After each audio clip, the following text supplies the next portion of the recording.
ದೋಷಃ ಸರಸೇ ನಮಸೋ ಶ್ರೀಧರ್ಮದೋ ನಮಃ.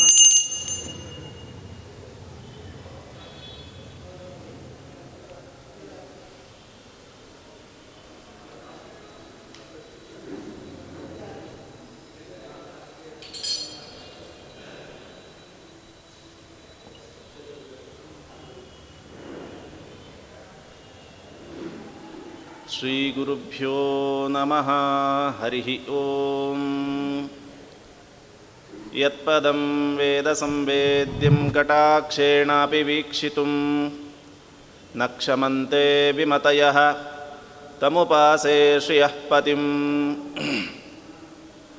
ನಿಖಿಲಗುಣನಿಕಾಯಂ ನಿತ್ಯನಿರ್ಧೂತಹೇಯಂ ಶುಭತಮಮತಿಮೇಯಂ ಶುದ್ಧಸೌಖ್ಯಾಪ್ತ್ಯುಪಾಯಂ ಸಕಲನಿಗಮಗೇಯಂ ಸರ್ವಶಬ್ದಾಭಿಧೇಯಂ ನವಜಲಧರಕಾಯಂ ನೌಮಿ ಲಕ್ಷ್ಮೀಸಹಾಯಂ. ಸತ್ಯಜ್ಞಾನಸುಖಸ್ವರೂಪಮಮಲಂ ಕ್ಷೀರಾಬ್ಧಿಮಧ್ಯಸ್ಥಲಂ ಯೋಗಾರೂಢಮತಿಪ್ರಸನ್ನವದನಂ ಭೂಷಾಸಹಸ್ರೋಜ್ವಲಂ.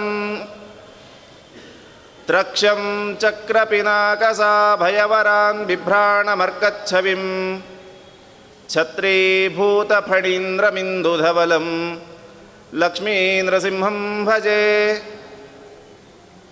ವ್ಯಾಸಾಯ ಭವನಾಶಾಯ ಶ್ರೀಶಾಯ ಗುಣರಾಶಯೇ ಹೃದ್ಯಾಯ ಶುದ್ಧವಿದ್ಯಾಯ ಮಧ್ವಾಯ ಚ ನಮೋ ನಮಃ. ಅಭ್ರಮಂ ಭಂಗರಹಿತಂ ಅಜಡಂ ವಿಮಲಂ ಸದಾ ಆನಂದತೀರ್ಥಮತುಲಂ ಭಜೆ ತಾಪತ್ರಯಾಪಹಂ. ಗುರುಮಖಿಲಗುಣಜ್ಞಂ ಸದ್ಗುಣೈಕಾಧಿವಾಸಂ ಶಮದಮಪರಿನಿಷ್ಟಂ ಸತ್ವನಿಷ್ಠಂ ವರಿಷ್ಠಂ ಸಕಲಸುಜನಶಿಷ್ಟಂ ನಿತ್ಯನಿರ್ಧೂತಕಷ್ಟಂ ಹಯಮುಖಪದನಿಷ್ಠಂ ಮಾಂ ಭಜಂತು ಪ್ರಪನ್ನಾಃ. ಚಿತ್ರೈಃ ಪದೈಶ್ಚ ಗಂಭೀರೈರ್ವಾಕ್ಯೈರ್ಮಾನೈರಖಂಡಿತೈಃ ಗುರುಭಾವಂ ವ್ಯಂಜಯಂತಿ ಭಾತಿ ಶ್ರೀ ಜಯತೀರ್ಥವಾಕ್. ಅರ್ಥಿಕಲ್ಪಿತಕಲ್ಪೋಯಂ ಪ್ರತ್ಯರ್ಥಿಗಜಕೇಸರಿ ವ್ಯಾಸತೀರ್ಥಗುರುರ್ಭೂಯಾದಸ್ಮದಿಷ್ಟಾರ್ಥಸಿದ್ಧಯೇ. ಮೂಕೋಪಿ ಯತ್ಪ್ರಸಾದೇನ ಮುಕುಂದಶಯನಾಯತೆ ರಾಜರಾಜಾಯತೆ ರಿಕ್ತೋ ರಾಘವೇಂದ್ರಂ ತಮಾಶ್ರಯೇ. ಆಪಾದಮೌಲಿಪರ್ಯಂತಂ ಗುರುಣಾಮಾಕೃತಿಂ ಸ್ಮರೇತ್ ತೇನ ವಿಘ್ನಾಃ ಪ್ರಣಶ್ಯಂತಿ ಸಿದ್ಧ್ಯಂತಿ ಚ ಮನೋರಥಾಃ. ಪೃಥ್ವೀಮಂಡಲಮಧ್ಯಸ್ಥಾಃ ಪೂರ್ಣಬೋಧಮತಾನುಗಾಃ ವೈಷ್ಣವಾ ವಿಷ್ಣುಹೃದಯಾಃ ತಾನ್ ನಮಸ್ಸೇ ಗುರೂನ್ ಮಮ. ಶ್ರೀಹರಿವಾಯುಗುರುಭ್ಯೋ ನಮಃ. ನಮಸ್ತೆ ನರಸಿಂಹಾಯ ಸಮಸ್ತಖಲವೈರಿಣೆ ಪ್ರಮಾಸ್ತು ಮೇ ಭ್ರಮೋ ಮಾಸ್ತು ಶಮೋಸ್ತು ಮಮ ವೈರಿಣಾಂ. ಕುಲದೈವನಾದ ಕ್ಷೇತ್ರಸ್ವಾಮಿಯಾದ ಶ್ರೀನಿವಾಸನ ಪಾದಗಳಿಗೆ ಅಭಿವಂದಿಸಿ ಇಷ್ಟದೈವನಾದ ನರಹರಿಗೆ ನಮಸ್ಕರಿಸುತ್ತಾ ಈ 3 ದಿನದ ಜ್ಞಾನಯಜ್ಞ ದಶಾವತಾರಗಳ ಚಿಂತನೆ, ರಾಯರು ತಿಳಿಸಿಕೊಟ್ಟ ರೀತಿಯಲ್ಲಿ ದಶಾವತಾರಗಳ ಚಿಂತನೆಯನ್ನು ಮಾಡೋಣ. ಪರಮಾತ್ಮನಿಗೆ ಅನಂತ ಅವತಾರಗಳಿದೆ. ಆ ಅನಂತ ಅವತಾರಗಳಲ್ಲಿ ಕೆಲವು ಅವತಾರಗಳನ್ನು ಭಾಗವತದಲ್ಲಿ ಉಲ್ಲೇಖ ಮಾಡ್ತಾರೆ. ದ್ವಿತೀಯ ಸ್ಕಂದದಲ್ಲಿ 20ಕ್ಕಿಂತ ಹೆಚ್ಚು ಅವತಾರಗಳನ್ನು ಉಲ್ಲೇಖ ಮಾಡ್ತಾ ಹೋಗ್ತಾರೆ. ಆದರೆ ನಮಗೆ ಪರಮಾತ್ಮನ ಅವತಾರ ಎಷ್ಟು ಅಂದರೆ, ಒಬ್ಬ ಪಂಡಿತ ಬಿಡಿ ಪಾಮರನನ್ನು ಕೂಡ ಕೇಳಿದರೂ ಹೇಳ್ತಾರೆ ದಶಾವತಾರಗಳು ಅಂತ. 10 ಯಾವುದು ಅಂದರೆ ಕೆಲವು ಜನ ಕೆಲವರನ್ನು ಸೇರಿಸ್ತಾರೆ, ಕೆಲವರನ್ನು ಬಿಡ್ತಾರೆ, ಅದು ವಿವಾದಿತ ವಿಷಯ. 10 ಅನ್ನೋ ಸಂಖ್ಯೆಯಲ್ಲಿ ಯಾರಿಗೂ ವಿವಾದ ಇಲ್ಲ. ಹಾಗಾಗಿ ದಶಾವತಾರಗಳು ಅನ್ನೋದು ಅತ್ಯಂತ ಪ್ರಸಿದ್ಧ. ಯಾಕೆ 10 ಅವತಾರಗಳಿಗೆ ಮಾತ್ರ ಇಷ್ಟು ಪ್ರಸಿದ್ಧಿ ಬಂತು? ಉಳಿದ ಅವತಾರಗಳಿಗೆ ಪ್ರಸಿದ್ಧಿ ಇದೆ, ಆದರೆ ಇಷ್ಟು ಪ್ರಸಿದ್ಧಿ ಇಲ್ಲ. ಪರಮಾತ್ಮನ ಅವತಾರಗಳು ಎಷ್ಟು? ಜನರಲ್ ನಾಲೆಜ್ ಕ್ವಶನ್ ಯಾರಿಗಾದರೂ ಕೇಳಿದರೆ 10 ಅಂತ ಹೇಳಿದರೆ ಸರಿಯಾದ ಉತ್ತರ ಅಂತ ಹೇಳಬೇಕು. ಇಲ್ಲ, ಭಾಗವತದಲ್ಲಿ 20ಕ್ಕಿಂತ ಹೆಚ್ಚು ಹೇಳಿದರೆ ಅಷ್ಟು ಹೇಳಲಿಲ್ಲ, ಇಲ್ಲ. ಯಾಕೆ ಅಂದರೆ ಇಲ್ಲಿ ದಶ ಅಂದರೆ ಕೇವಲ 10 ಅಂತ ಅರ್ಥ ಅಲ್ಲ. ಸಂಸ್ಕೃತದಲ್ಲಿ ದಶ ಅನ್ನೋ ಶಬ್ದಕ್ಕೆ ಪೂರ್ಣ, ಅನಂತ ಅಂತ ಅರ್ಥ ಇದೆ.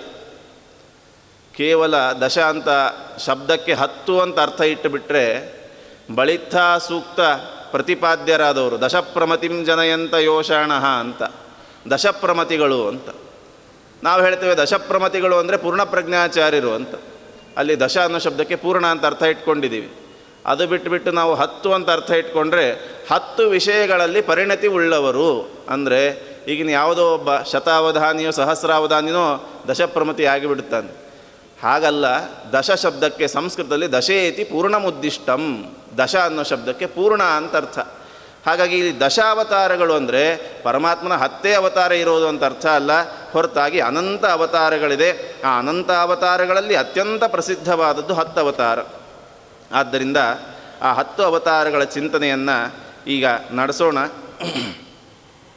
ರಾಯರ ಚರಿತ್ರೆಯನ್ನು ಹೇಳ್ತಾ ಹೋಗ್ತಾ ನಾರಾಯಣಾಚಾರ್ಯರು ರಾಯರು ಸನ್ಯಾಸಾಶ್ರಮ ಹೇಗೆ ಸ್ವೀಕಾರ ಮಾಡಿದ ಮೇಲೆ ಎಲ್ಲೆಲ್ಲಿ ಯಾತ್ರೆ ಮಾಡಿದರು ಅಂತ ಹೇಳ್ತಾ 10ನೇ ಸರ್ಗದಲ್ಲಿ ರಾಯರ ಸಾಯಂಕಾಲ ಪೂಜೆ, ಆ ಸಾಯಂಕಾಲ ಹೇಗಿದೆ ಅನ್ನೋದೇ ತುಂಬ ಶ್ಲೋಕಗಳಲ್ಲಿ ವರ್ಣನೆ ಮಾಡಿ ರಾಯರು ಸಾಯಂಕಾಲ ಪೂಜೆ ಮಾಡ್ತಾ ರಾಮದೇವರನ್ನು ತಮ್ಮ ಸ್ತೋತ್ರಗಳಿಂದ ಗಾನದಿಂದ ರಂಜಿಸ್ತಾ ಪೂಜೆ ಮಾಡ್ತಾ ಇದ್ದರು ಅಂತ. ರಾಯರು ಹೇಗಿದ್ದರು ಅಂದರೆ, ನಾವು ಪೂಜೆ ಮಾಡ್ತೇವೆ, ಸಾಯಂಕಾಲ ಪೂಜೆ ಮಾಡ್ತೇವೆ, ಆದರೆ ನಮ್ಮ ಪೂಜೆ, ರಾಯರ ಪೂಜೆಯೂ ತಪಸ್ಸು, ನಮ್ಮ ಪೂಜೆಯೂ ತಪಸ್ಸೇ, ಆದರೆ ಅರ್ಥ ವ್ಯತ್ಯಾಸ ಇದೆ ಅಷ್ಟೆ. ರಾಯರ ಪೂಜೆ ಅದು ತಪ ಆಲೋಚನೆ, ಭಗವಂತನ ಧ್ಯಾನ ಮಾಡ್ತಾ ಇರ್ತಿದ್ರು. ನಾವು ಪೂಜೆಗೆ ಕುಳಿತರೆ ಅದು ತಪ ಸಂತಾಪೆ, ಬರೀ ಇನ್ನೊಬ್ಬರ ವಿಷಯದಲ್ಲಿ ಅವರಿಗೆ ಅಷ್ಟು ಸಿಕ್ತು ನಮಗಿಷ್ಟು ಸಿಗಲಿಲ್ಲ, ಅವರು ಬಂದಿದ್ದಾರೆ ಇವರು ಬಂದಿದ್ದಾರೆ ಅಂತ ಮನೆಯವರಿಗೆ ಹೇಳೋದರಲ್ಲೇ ಆ ಜಪದ ಸಮಯ ಆಗಿ ಹೋಗ್ತದೆ. ಓ ಜಪ ಆಯಿತು ಅಂತ. ನಮಗೆ ತಪಸ್ಸು ಜಪ ಪೂಜೆ ಅಂದರೆ ಅದಕ್ಕೊಂದು ಟೈಮ್ ಲಿಮಿಟ್ ಇಟ್ಕೊಂಡಿರ್ತೀನಿ, 3/4 ಗಂಟೆ ಅಂತ. 3/4 ಗಂಟೆ ಆಗಿ ನಿರ್ಮಾಲ್ಯ ಆಗಿದ್ದರೂ ದೇವ್ರ ಪೂಜೆ ಮುಗೀತು ಅಂತ ಅರ್ಥ. ನಮಗೆ ಟೈಮ್ ಲಿಮಿಟ್ಟು. ರಾಯರು ಹಾಗಲ್ಲ. ಯಾಕೆಂದರೆ ಅವರ ವ್ಯಕ್ತಿತ್ವ ಎಂಥದ್ದು ಅಂದರೆ, ಚಿಕ್ಕದಾಗಿ ಒಂದು ಶ್ಲೋಕ ಹೇಳಿ ದಶಾವತಾರಗಳ ಚಿಂತನೆಯನ್ನು ಮಾಡೋಣ. ನಾರಾಯಣಾಚಾರ್ಯ ಹೇಳ್ತಾರೆ ರಾಯರು ಹೇಗಿದ್ದರು. ಇವತ್ತೆಲ್ಲ ಹಲವಾರು ಫೋಟೋಗಳಿದೆ, ರಾಯರು ಬೆಳ್ಳಗಿದ್ರು ಕಪ್ಪಗಿದ್ರು ಅಂತೆಲ್ಲ ಚಿಂತನೆ ನಡೀತಾ ಇದೆ. ಆದರೆ ರಾಯರು ಹೇಗಿದ್ದರು? ತಿಗ್ಮಾಂಶುರಿವ ತೇಜಸ್ವಿ ಶೀತಾಂಶುರಿವ ಶೀತಲಃ ಸಿಂಧುರಿವ ಗಂಭೀರ ಧರಾಧರ ಇವ ಸ್ಥಿರ. ನೋಡಲಿಕ್ಕೆ ಒಳ್ಳೆ ಸೂರ್ಯನಂತೆ ಪ್ರಕಾಶಮಾನರಾಗಿದೆ. ತಿಗ್ಮಾಂಶು ಅಂದರೆ ಸೂರ್ಯ. ತಿಗ್ಮಾಂಶುರಿವ ತೇಜಸ್ವಿ. ರಾಯರ ಹತ್ರ ಹೋದರೆ ಒಳ್ಳೆ ಪ್ರಕಾಶ ಅನುಭವ ಆಗ್ತಾ ಇತ್ತಂತೆ. ತೇಜಸ್ವಿ ಪುರುಷರ ಹತ್ರ ಇದ್ದೀವಿ ಅಂತ. ಹಾಗಿದ್ದರೆ ಸೂರ್ಯ ನಮಗೆ ಶಾಖ ಕೊಡ್ತಾನೆ, ತಾಪ ಕೊಡ್ತಾನೆ. ಹಾಗೆ ರಾಯರಿ ಹತ್ರ ಹೋದರೆ ಸಂತಾಪ ಆಗ್ತಿತ್ತ ಅಂದರೆ, ಶೀತಾಂಶುರಿವ ಶೀತಲಃ, ಚಂದ್ರನಂತೆ ತಂಪನ್ನು ಕೊಡ್ತಾ ಇದ್ದರು. ಯಾರಿಗೆ? ಹರಿಸರ್ವೋತ್ತಮತೆಯನ್ನು ನಿರಾಕರಿಸ್ತಾ ಬಂದರೆ ತೇಜಸ್ವಿ ತಿಗ್ಮಾಂಶು ಇವ. ಪರಮಾತ್ಮ ಸರ್ವೋತ್ತಮ ಅಂತ ಶರಣಾಗತರಾಗಿ ಇವರ ಹತ್ರ ಶಿಷ್ಯರಂದಿರಾಗಿ ಬಂದರೆ ಶೀತಾಂಶುರಿವ ಶೀತಲಃ. ಭಕ್ತರಿಗೆ ಚಂದ್ರ, ಪ್ರತಿವಾದಿಗಳಿಗೆ ಸೂರ್ಯನಂತೆ ಇದ್ದರು ರಾಯರು. ಹಾಗಿದ್ರೆ ರಾಯರ ಹತ್ರ ಈಗೆಲ್ಲ ಅಂದ್ಕೊಳ್ತೇವೆ, ಭಾರಿ ದೊಡ್ಡ ಗುರುಗಳು ಅಂದರೆ 4 ವರ್ಷ ಇದ್ದೀವಿ ಅವ್ರ ಜೊತೆ, ನಮಗೆ ಗೊತ್ತುಬಿಡಿ ಅವರೇನು ಅಂತ. ಹಾಗೆ ರಾಯರ ಜೊತೆಗೆ ಒಂದು 10-12 ವರ್ಷ ಸಂಚಾರದಲ್ಲಿದ್ದೀನಿ, ರಾಯರು ಏನು ಅಂತ ನಾನು ಅಳೆಯಬಲ್ಲೆನಾ ಅಂದರೆ, ಸಿಂಧುರಿವ ಗಂಭೀರ. ರಾಯರ ವ್ಯಕ್ತಿತ್ವ ಎಂಥದ್ದು ಅಂದರೆ, ಸಮುದ್ರದ ಆಳವನ್ನು ನಾನು ಈಜಿ ಬಿಟ್ಟು ಗೊತ್ತು ಮಾಡ್ಕೊಳ್ತೇನೆ ಅಂತಂದರೆ ಹೇಗೆ ಮೂರ್ಖ ಆಗ್ತಾನೋ ಹಾಗೆ ರಾಯರ ಜೊತೆಗಿದ್ದು ಬಿಟ್ಟು ನಾನು ರಾಯರ ವ್ಯಕ್ತಿತ್ವವನ್ನು ಅಳೆದು ಬಿಡಬಲ್ಲೆ ಅಂತಂದರೆ ಅಷ್ಟೇ ಮೂರ್ಖ. ಅಷ್ಟು ಗಂಭೀರವಾದ ಆಳವಾದ ವ್ಯಕ್ತಿತ್ವ. ಎಷ್ಟು ವರ್ಷ ಇದ್ದರೂ ರಾಯರು ಯಾರು, ಅವರ ವ್ಯಕ್ತಿತ್ವ ನಿಜವಾದ ವ್ಯಕ್ತಿತ್ವ ಅಂದರೆ ಅದರ ಆಳ ಎಷ್ಟಿದೆ ಅಂತ ಯಾರಿಗೂ ಗೊತ್ತಾಗ್ತಾ ಇರಲಿಲ್ಲ. ಹಾಗಿದ್ದರೆ ರಾಯರು ತುಂಬ ತಂಪು, ಶಿಷ್ಯಂದ್ರಿಗೆ ಭಾರಿ ಫ್ರೀಯಾಗಿರ್ತಿದ್ರು ಅಂತ ಹೇಳ್ತಾ ಇದ್ದೀರಿ. ಹಾಗಿದ್ದರೆ ರಾಯರು ಸ್ವಲ್ಪ ಅದ್ವೈತಿಗಳೇನಾದರೂ ಬಂದರೆ ಅಥವಾ ಸತ್ಯತ್ವವನ್ನು ನಿರಾಕರಣೆ ಮಾಡಿದರೆ ಒಪ್ಪಿಬಿಡ್ತಾ ಇದ್ರ ಶಿಷ್ಯ ಅಂಥೇಳಿ ಅಂದರೆ, ಧರಾಧರ ಇವ ಸ್ಥಿರ. ಸಿದ್ಧಾಂತ ದೀಕ್ಷೆಯಲ್ಲಿ ಬೆಟ್ಟದಷ್ಟು ಅಲಗಾಡದೆ ನಿಂತಾ ಇರ್ತಾಯಿದ್ರು ರಾಯರು. ಆದ್ದರಿಂದ ಸಿದ್ಧಾಂತದಲ್ಲಿ ಅಚಲ ದೀಕ್ಷೆ, ವ್ಯಕ್ತಿತ್ವದಲ್ಲಿ ಗಾಂಭೀರ್ಯ, ಪ್ರತಿವಾದಿಗಳಿಗೆ ಸೂರ್ಯ, ಶಿಷ್ಯರಿಗೆ ಚಂದ್ರ, ಈ ರೀತಿ ರಾಯರಿದ್ದರು. ಇಂತಹ ರಾಯರು ಪೂಜೆ ಮಾಡ್ತಾ ಇದ್ದಾರೆ ಅಂದರೆ ಆ ಪೂಜೆಯ ಚಿಂತನೆ, ಅರ್ಥಾನುಸಂಧಾನ ಎಷ್ಟು ಅದ್ಭುತವಾಗಿರ್ತದೆ. ಆದ್ದರಿಂದ ರಾಯರು ಪುಷ್ಪಾರ್ಚನೆಯನ್ನು ಮಾಡ್ತಾ, ಇವತ್ತು ನಾವೆಲ್ಲ ಪುಷ್ಪಾರ್ಚನೆ ಮಾಡ್ತೇವೆ, ಅದು ಮಾರ್ಕೆಟಿಂದ ತಂದ ಹೂಗಳು, ಮಡಿವಂತರಾದರೆ ಮನೆಯಲ್ಲೇ ಬೆಳೆದ ಹೂಗಳು ಮಾಡ್ತಾರೆ. ಅದರಲ್ಲೂ ವಿಧಿಯುಕ್ತವಾದ ಪುಷ್ಪಗಳು ಬೇರೆ ಇದೆ, ನಿಷೇಧಿತವಾದ ಪುಷ್ಪಗಳು ಬೇರೆ ಇದೆ. ಹಾಗಿದ್ದರೆ ಪುಷ್ಪ ಸಮರ್ಪಣೆ ಮಾಡಬೇಕೋ ಬೇಡವೋ? ಇವತ್ತು ಬೆಂಗಳೂರಲ್ಲಿ ಇರಲಿಕ್ಕೆ ಮನೆ ಇಲ್ಲ, ಅಂಥದ್ದು ಗಿಡ ಬೆಳೆಸಲಿಕ್ಕೆ, ಹೂ ಬೆಳೆಸಲಿಕ್ಕೆ ಎಲ್ಲಿಂದ ಸ್ಥಳ ತರೋದು? ಆದ್ದರಿಂದ ಪುಷ್ಪಾರ್ಚನೆ ತಂದು ಕೊಂಡ ಪುಷ್ಪಗಳಿಂದ ಅರ್ಚನೆ ಮಾಡಬೇಕೋ ಬೇಡವೋ ಅಂದರೆ ಈ ಎಲ್ಲ ಪುಷ್ಪಗಳು ಲೌಕಿಕ ಪುಷ್ಪಗಳನ್ನು ಬಿಟ್ಟೇ ಬಿಡಿ, ಪ್ರತಿನಿತ್ಯ 8 ಹೂವುಗಳನ್ನು ದೇವರಿಗೆ ಸಮರ್ಪಣೆ ಮಾಡಬೇಕು. ಅದನ್ನು ರಾಯರು ಮಾಡ್ತಾ ಇದ್ದರು. ಅಹಿಂಸಾ ಪ್ರಥಮಂ ಪುಷ್ಪಂ ಪುಷ್ಪಮಿಂದ್ರಿಯ ನಿಗ್ರಹ. ಭಾವಪುಷ್ಪ ಅಂತ ಹೆಸರಿದಕ್ಕೆ. ನಮ್ಮ ಮನವೆಂಬ ಹೂದೋಟದಲ್ಲಿ ಬೆಳೆದ ಹೂವುಗಳಿವು. ಈ ಹೂವುಗಳನ್ನು ಸಮರ್ಪಣೆ ಮಾಡಿದರೆ ದೇವರಿಗೆ ಆಗುವಷ್ಟು ಸಂತೋಷ ಬೇರೆ ಯಾವ ಹೂವುಗಳಿಂದಲೂ ಆಗೋದಿಲ್ಲ. ಅವು ಪ್ರಸಂಗ ಬಂದಾಗ ಅವುಗಳನ್ನು ನಿರೂಪಣೆ ಮಾಡೋಣ ಮುಂದೆ. ಅಂತಹ ರಾಯರು ಅರ್ಚನೆ ಮಾಡ್ತಾ ದಶಾವತಾರಗಳನ್ನು ವರ್ಣನೆ ಮಾಡ್ತಾ ಇದ್ದಾರೆ. ವೇದ ಸಿದ್ಧ ಮಣುತೋಪ್ಯಣುಭಾವಂ ಮೋದದಾಯಿ ಮಹತೋಪಿ ಮಹತ್ವಂ ಬಿಭ್ರತಂ ಪ್ರಥಯಿತುಂ ಮನವೇ ತ್ವಾಂ ಮೀನತಾಂ ಶರಣಯಾಮಿ ಭವಂತಂ. ಮತ್ಸ್ಯಾವತಾರ ಭಾಗವತದಲ್ಲಿ ಪರೀಕ್ಷಿತ್ ಮಹಾರಾಜ ಶುಕಾಚಾರಿ ಪ್ರಶ್ನೆ ಮಾಡ್ತಾನೆ, ದೇವರ ಹಲವು ಅವತಾರ ಹೇಳಿದ್ರಿ, ಅದರಲ್ಲಿ ಮೊದಲ ಅವತಾರ ನಾವೆಲ್ಲ ಅಂದುಕೊಂಡಂತೆ ಅದರ ಮೊದಲ ಅವತಾರ ಅಲ್ಲ. ಅದು ಮೊದಲ ಅವತಾರ ವರಾಹ ಅವತಾರ. ತಾತ್ಪರ್ಯ ನಿರ್ಣಯದಲ್ಲಿ ಆಚಾರ್ಯರನ್ನೇ ನಿರ್ಣಯ ಕೊಡ್ತಾರೆ. ಮೊದಲ ಅವತಾರ ವರಾಹ ಅವತಾರ, ಆಮೇಲೆ ಮತ್ಸ್ಯ. ಹಾಗಿದ್ರೆ ಮತ್ಸ್ಯ ಯಾಕೆ ಮೊದಲು ಹೇಳ್ತೀವಿ ಅಂದರೆ, ವರಾಹ ಮತ್ಸ್ಯಕ್ಕಿಂತ ಮುಂಚೆಯೂ ಆಗಿದೆ, ಮತ್ಸ್ಯ ಆದಮೇಲೂ ಆಗಿದೆ, ಆದ್ದರಿಂದ ಮೊದಲು ಮತ್ಸ್ಯ ಅಂತ ಹೇಳ್ತೇವೆ ಅಂತ. ಆದ್ದರಿಂದ ಇಲ್ಲಿ ಮತ್ಸ್ಯಾವತಾರವನ್ನು ವರ್ಣನೆ ಮಾಡ್ತಾ ಇದ್ದಾರೆ. ಸತ್ಯವ್ರತ ರಾಜನನ್ನು ಉದ್ಧಾರ ಮಾಡಿದಂತಹ ಮೀನದು. ಪರೀಕ್ಷಿತ ಕೇಳಿದ, ಹೋಗಿ ಹೋಗಿ ವಾಸನೆ ಭರಿತವಾದ ಕೆಟ್ಟ ವಾಸನೆ, ಹತ್ತಿರ ಹೋದರೆ ಅದರ ವಾಸನೆ ತಡೆದುಕೊಳ್ಳಿಕ್ಕಾಗೋದಿಲ್ಲ, ನೋಡಲಿಕ್ಕೆ ಅತೀ ಕುರೂಪಿಯಾದಂತಹ ಮೀನಿನ ರೂಪವನ್ನು ಪರಮಾತ್ಮ ಯಾಕೆ ತೆಗೆದುಕೊಂಡ? ಜುಗುಪ್ಸಿತಾಂ, ನೋಡಲಿಕ್ಕೆ ಜಿಗುಪ್ಸೆ ಬರುವಂತಹ ರೂಪ, ಆ ರೂಪ ಪರಮಾತ್ಮ ಯಾಕೆ ತೆಗೆದುಕೊಂಡ ಅಂತಂದರೆ, ಅದಕ್ಕೆ 2 ಬಾರಿ ಮತ್ಸ್ಯಾವತಾರ ಆಗಿದೆ.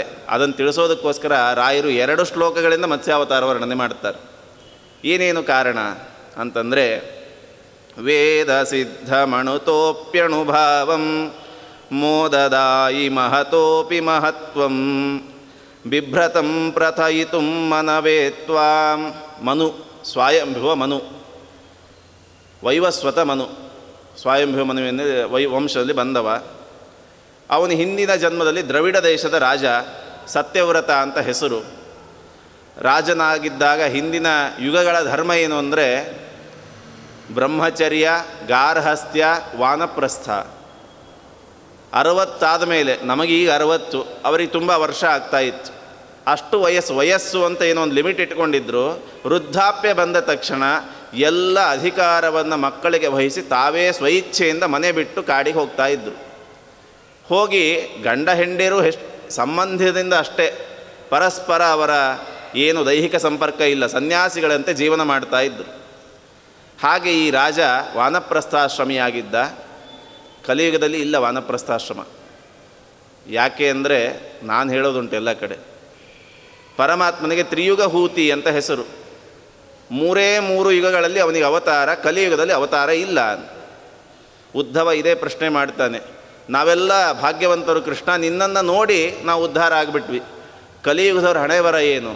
ನಿನ್ನ ಅವತಾರವೇ ಇಲ್ಲ, ಅವರ ಉದ್ಧಾರ ಹೇಗೆ ಅಂದರೆ, ಪರಮಾತ್ಮ ಸೂಚನೆ ಕೊಡ್ತಾನೆ, ಇಲ್ಲಾದರೆ ನನ್ನ ಒಂದು ರೂಪ, ಕಲಿಯುಗದಲ್ಲಿ ಮನೆಗಳಲ್ಲಿ ಮನಗಳಲ್ಲಿ ನನ್ನ ರೂಪಗಳಿರ್ತದೆ. ಒಂದು ಭಾಗವತ, ಇನ್ನೊಂದು ತಂದೆ ತಾಯಿಗಳು, ಪಿತರರು ಅಂದರೆ ಮಾತಾಚ ಪಿತಾಚ ಪಿತರವು, ಅವರಲ್ಲಿ ನಾನು ಒಂದು ರೂಪದಿಂದ ಇರ್ತೇನೆ. ಹಿಂದಾಗಬೇಕಾದ್ರೆ ತಪಸ್ಸು ಮಾಡಿ ಆ ಯುಗದ ಮೂರ್ತಿಯನ್ನು ಕಂಡುಕೊಳ್ಳಿ ಕಾಡಿಗೆ ಹೋಗ್ತಾ ಇದ್ದರು. ಮನೆಯಲ್ಲೇ ಬಂದು ಕುಳಿತಿದೆ ಮೂರ್ತಿ ತಂದೆ ತಾಯಿಗಳ ರೂಪದಲ್ಲಿ. ಅವರ ಪೂಜೆ ಮಾಡದೆ ಕಾಡಿಗೆ ಹೋದರೆ ಮೂರ್ಖ ಆಗ್ತಾನೆ. ಅವ್ರನ್ನ ಕಾಡಿಗೆ ಕಳಿಸಿದ್ರೆ, ಕಾಡಿಲ್ಲ ಈಗ, ಓಲ್ಡ್ ಏಜ್ ಹೋಮಿಗೆ ಕಳಿಸ್ತಾರೆ. ಹಾಗಾಗಿ ತಂದೆ ತಾಯಿಗಳನ್ನು ಅಟ್ಟಿದರೆ ಅದು ಪರಮಾತ್ಮನನ್ನೇ ಧಿಕ್ಕರಿಸಿದಂತಹ ದೋಷ ಬರುತ್ತದೆ.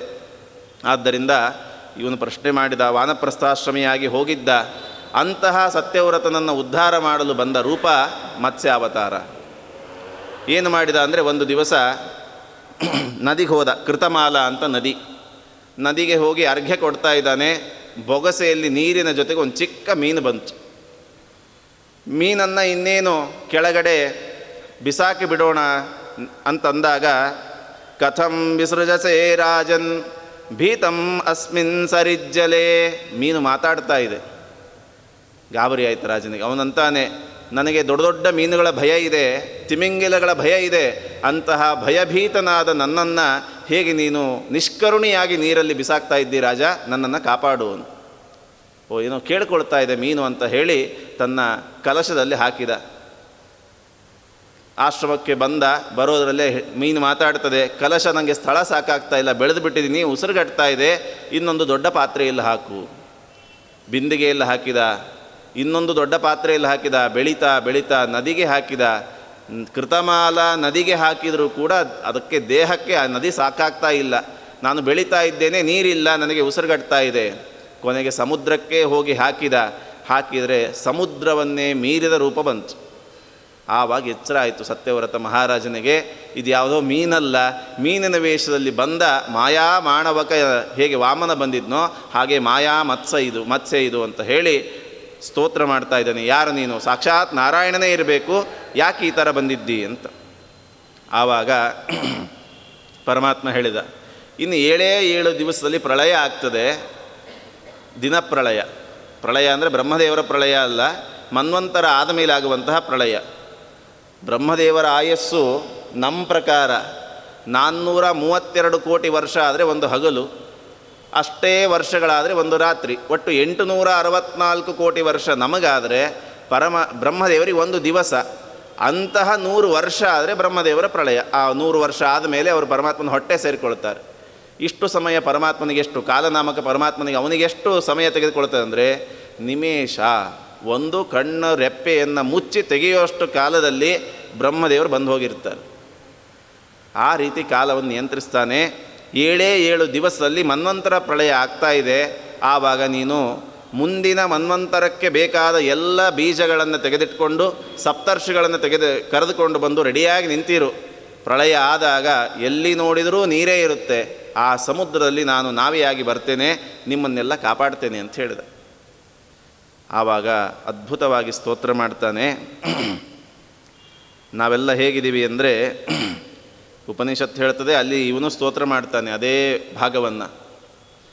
ಬಂಗಾರ ಇವತ್ತು ಸಿಗ್ತದೆ ನಮಗೆ, ಆದರೆ ಸಿಗಬೇಕಾದ್ರೆ ಹೇಗಿರ್ತದೆ? ಮಣ್ಣಿನ ರೂಪದಲ್ಲಿ ಸಿಗ್ತದೆ. 1 ಟನ್ ಮಣ್ಣಲ್ಲಿ 4 ಗ್ರಾಮ್ ಬಂಗಾರ ಸಿಗೋದಂತೆ. ಅದಕ್ಕೋಸ್ಕರ ಅಷ್ಟು ಹೊಡೆದಾಡ್ತೇವೆ. ಈಗ ಕಪ್ಪದ ಗುಡ್ಡದಲ್ಲಿ 6 ಗ್ರಾಮ್ ಬಂಗಾರ ಸಿಗುತ್ತೆ 1 ಟನ್ನಲ್ಲಿ ಅಂತ ಗಲಾಟೆ ಮಾಡ್ತಾ ಇದ್ದಾರೆ. ಅಂದರೆ ಬಂಗಾರ ಸಿಗಬೇಕಾದ್ರೆ ಮಣ್ಣು, ಅದನ್ನು ಬೆಂಕಿಗೆ ಹಾಕಿ ಸಂಸ್ಕಾರ ಮಾಡಿದಾಗ ಅದು ಬಂಗಾರ. ಹಾಗೆ ನಾವು ಸ್ವರೂಪತಃ ನಾವು ಜ್ಞಾನಾನಂದ ದೇಹವುಳ್ಳವರು, ಪ್ರಕೃತಿ ಅಜ್ಞಾನ ಮೋಹಗಳಿಂದ ಸೇರಿಕೊಂಡು, ಕಾಮಕ್ರೋಧಾದಿಗಳಿಂದ ಸೇರಿಕೊಂಡು ನಾವು ಮಣ್ಣಾಗಿದ್ದೇವೆ. ಮಣ್ಣಾದ ನಾವು ನಮ್ಮನ್ನು ಅಗ್ನಿಗೆ ಸಮರ್ಪಣೆ ಮಾಡಿಕೊಂಡ್ರೆ ನಾವು ನಿಜವಾದ ಚಿದಾನಂದೈಕ ದೇಹರಾಗ್ತೇವೆ. ಅಗ್ನಿಗೆ ಹಾರಿಕೊಂಡು ಬಿಡೋದು ಹಾಗಿದ್ದರೆ, ಅಂದರೆ ಅಗ್ನಿಯಲ್ಲಿ ಬೀಳೋದು, ಸಮರ್ಪಣೆ ಮಾಡೋದು ಅಂದರೆ ಅಗ್ನಿಯಲ್ಲೇ ಬೀಳೋದಂತಲ್ಲ ಹೊರತು, ಪ್ರತಿನಿತ್ಯ ಸಂಧ್ಯಾ ವಂದನೆ ಮಾಡಬೇಕಾದ್ರೆ ಹೇಳ್ತೇನೆ ನಾನು, ಸೂರ್ಯೇ ಜ್ಯೋತಿಷಿ ಜುಹೋಮಿ ಸ್ವಾಹ, ಸೂರ್ಯನಲ್ಲಿ ನಾನು ನನ್ನನ್ನು ಅರ್ಪಣೆ ಮಾಡಿಕೊಳ್ತೇನೆ. ಇಲ್ಲಿ ಜ್ಯೋತಿಷ್ ಶಬ್ದವಾಚ್ಯನಾದವನು ಯಾರು ಅಂದರೆ ಪರಮಾತ್ಮ. ಜ್ಯೋತಿರಧಿಕರಣದಲ್ಲಿ ಹೇಳ್ತಾರೆ ಜ್ಯೋತಿಷ್ ಶಬ್ದವಾಚ್ಯ ಪರಮಾತ್ಮನೇ. ಹಾಗಾಗಿ ಇಲ್ಲಿ ಪರಮಾತ್ಮನಲ್ಲಿ ನನ್ನನ್ನು ನಾನು ಅರ್ಪಣೆ ಮಾಡಿಕೊಂಡ್ರೆ ಆವಾಗ ಅಗ್ನಿಯಲ್ಲಿ ಬಿದ್ದ ರಾ ಮೆಟೀರಿಯಲ್ ಥರ ಅದು ಹೇಗೆ ಬಂಗಾರ ಆಗಿ ಶುಭ್ರವಾಗಿ ಪ್ರಕಾಶಮಾನ ಆಗ್ತದೋ ಹಾಗೆ ನನಗೂ ಒಂದು ಬೆಲೆ ಬರ್ತದೆ. ನಾನೂ ಪ್ರಕಾಶಮಾನ ಆಗಲಿಕ್ಕೆ ಸಾಧ್ಯ. ಪರಮಾತ್ಮನಲ್ಲಿ ನಾನು ನನ್ನನ್ನು ಸಮರ್ಪಣೆ ಮಾಡಿಕೊಳ್ಬೇಕು. ಇದು ಪ್ರತಿನಿತ್ಯ ಯಾಕೆ ಮಾಡಬೇಕು? ಯಾವಾಗೋ ಒಮ್ಮೆ ಮಾಡಿದರೆ ಸಾಕು. ಬಂಗಾರವನ್ನು ದಿವಸ ಬೆಂಕಿಗೆ ಹಾಕಬೇಕಾಗಿಲ್ಲ. ಒಂದು ಬಾರಿ ಮಣ್ಣಿನಿಂದ ತೆಗೆದು ಬಂಗಾರವನ್ನು ಬೆಂಕಿಗೆ ಹಾಕಿದ್ರೆ ಆಯಿತು, ಅದು ಬಂಗಾರ ಆಗಿ ಹೋಯಿತು.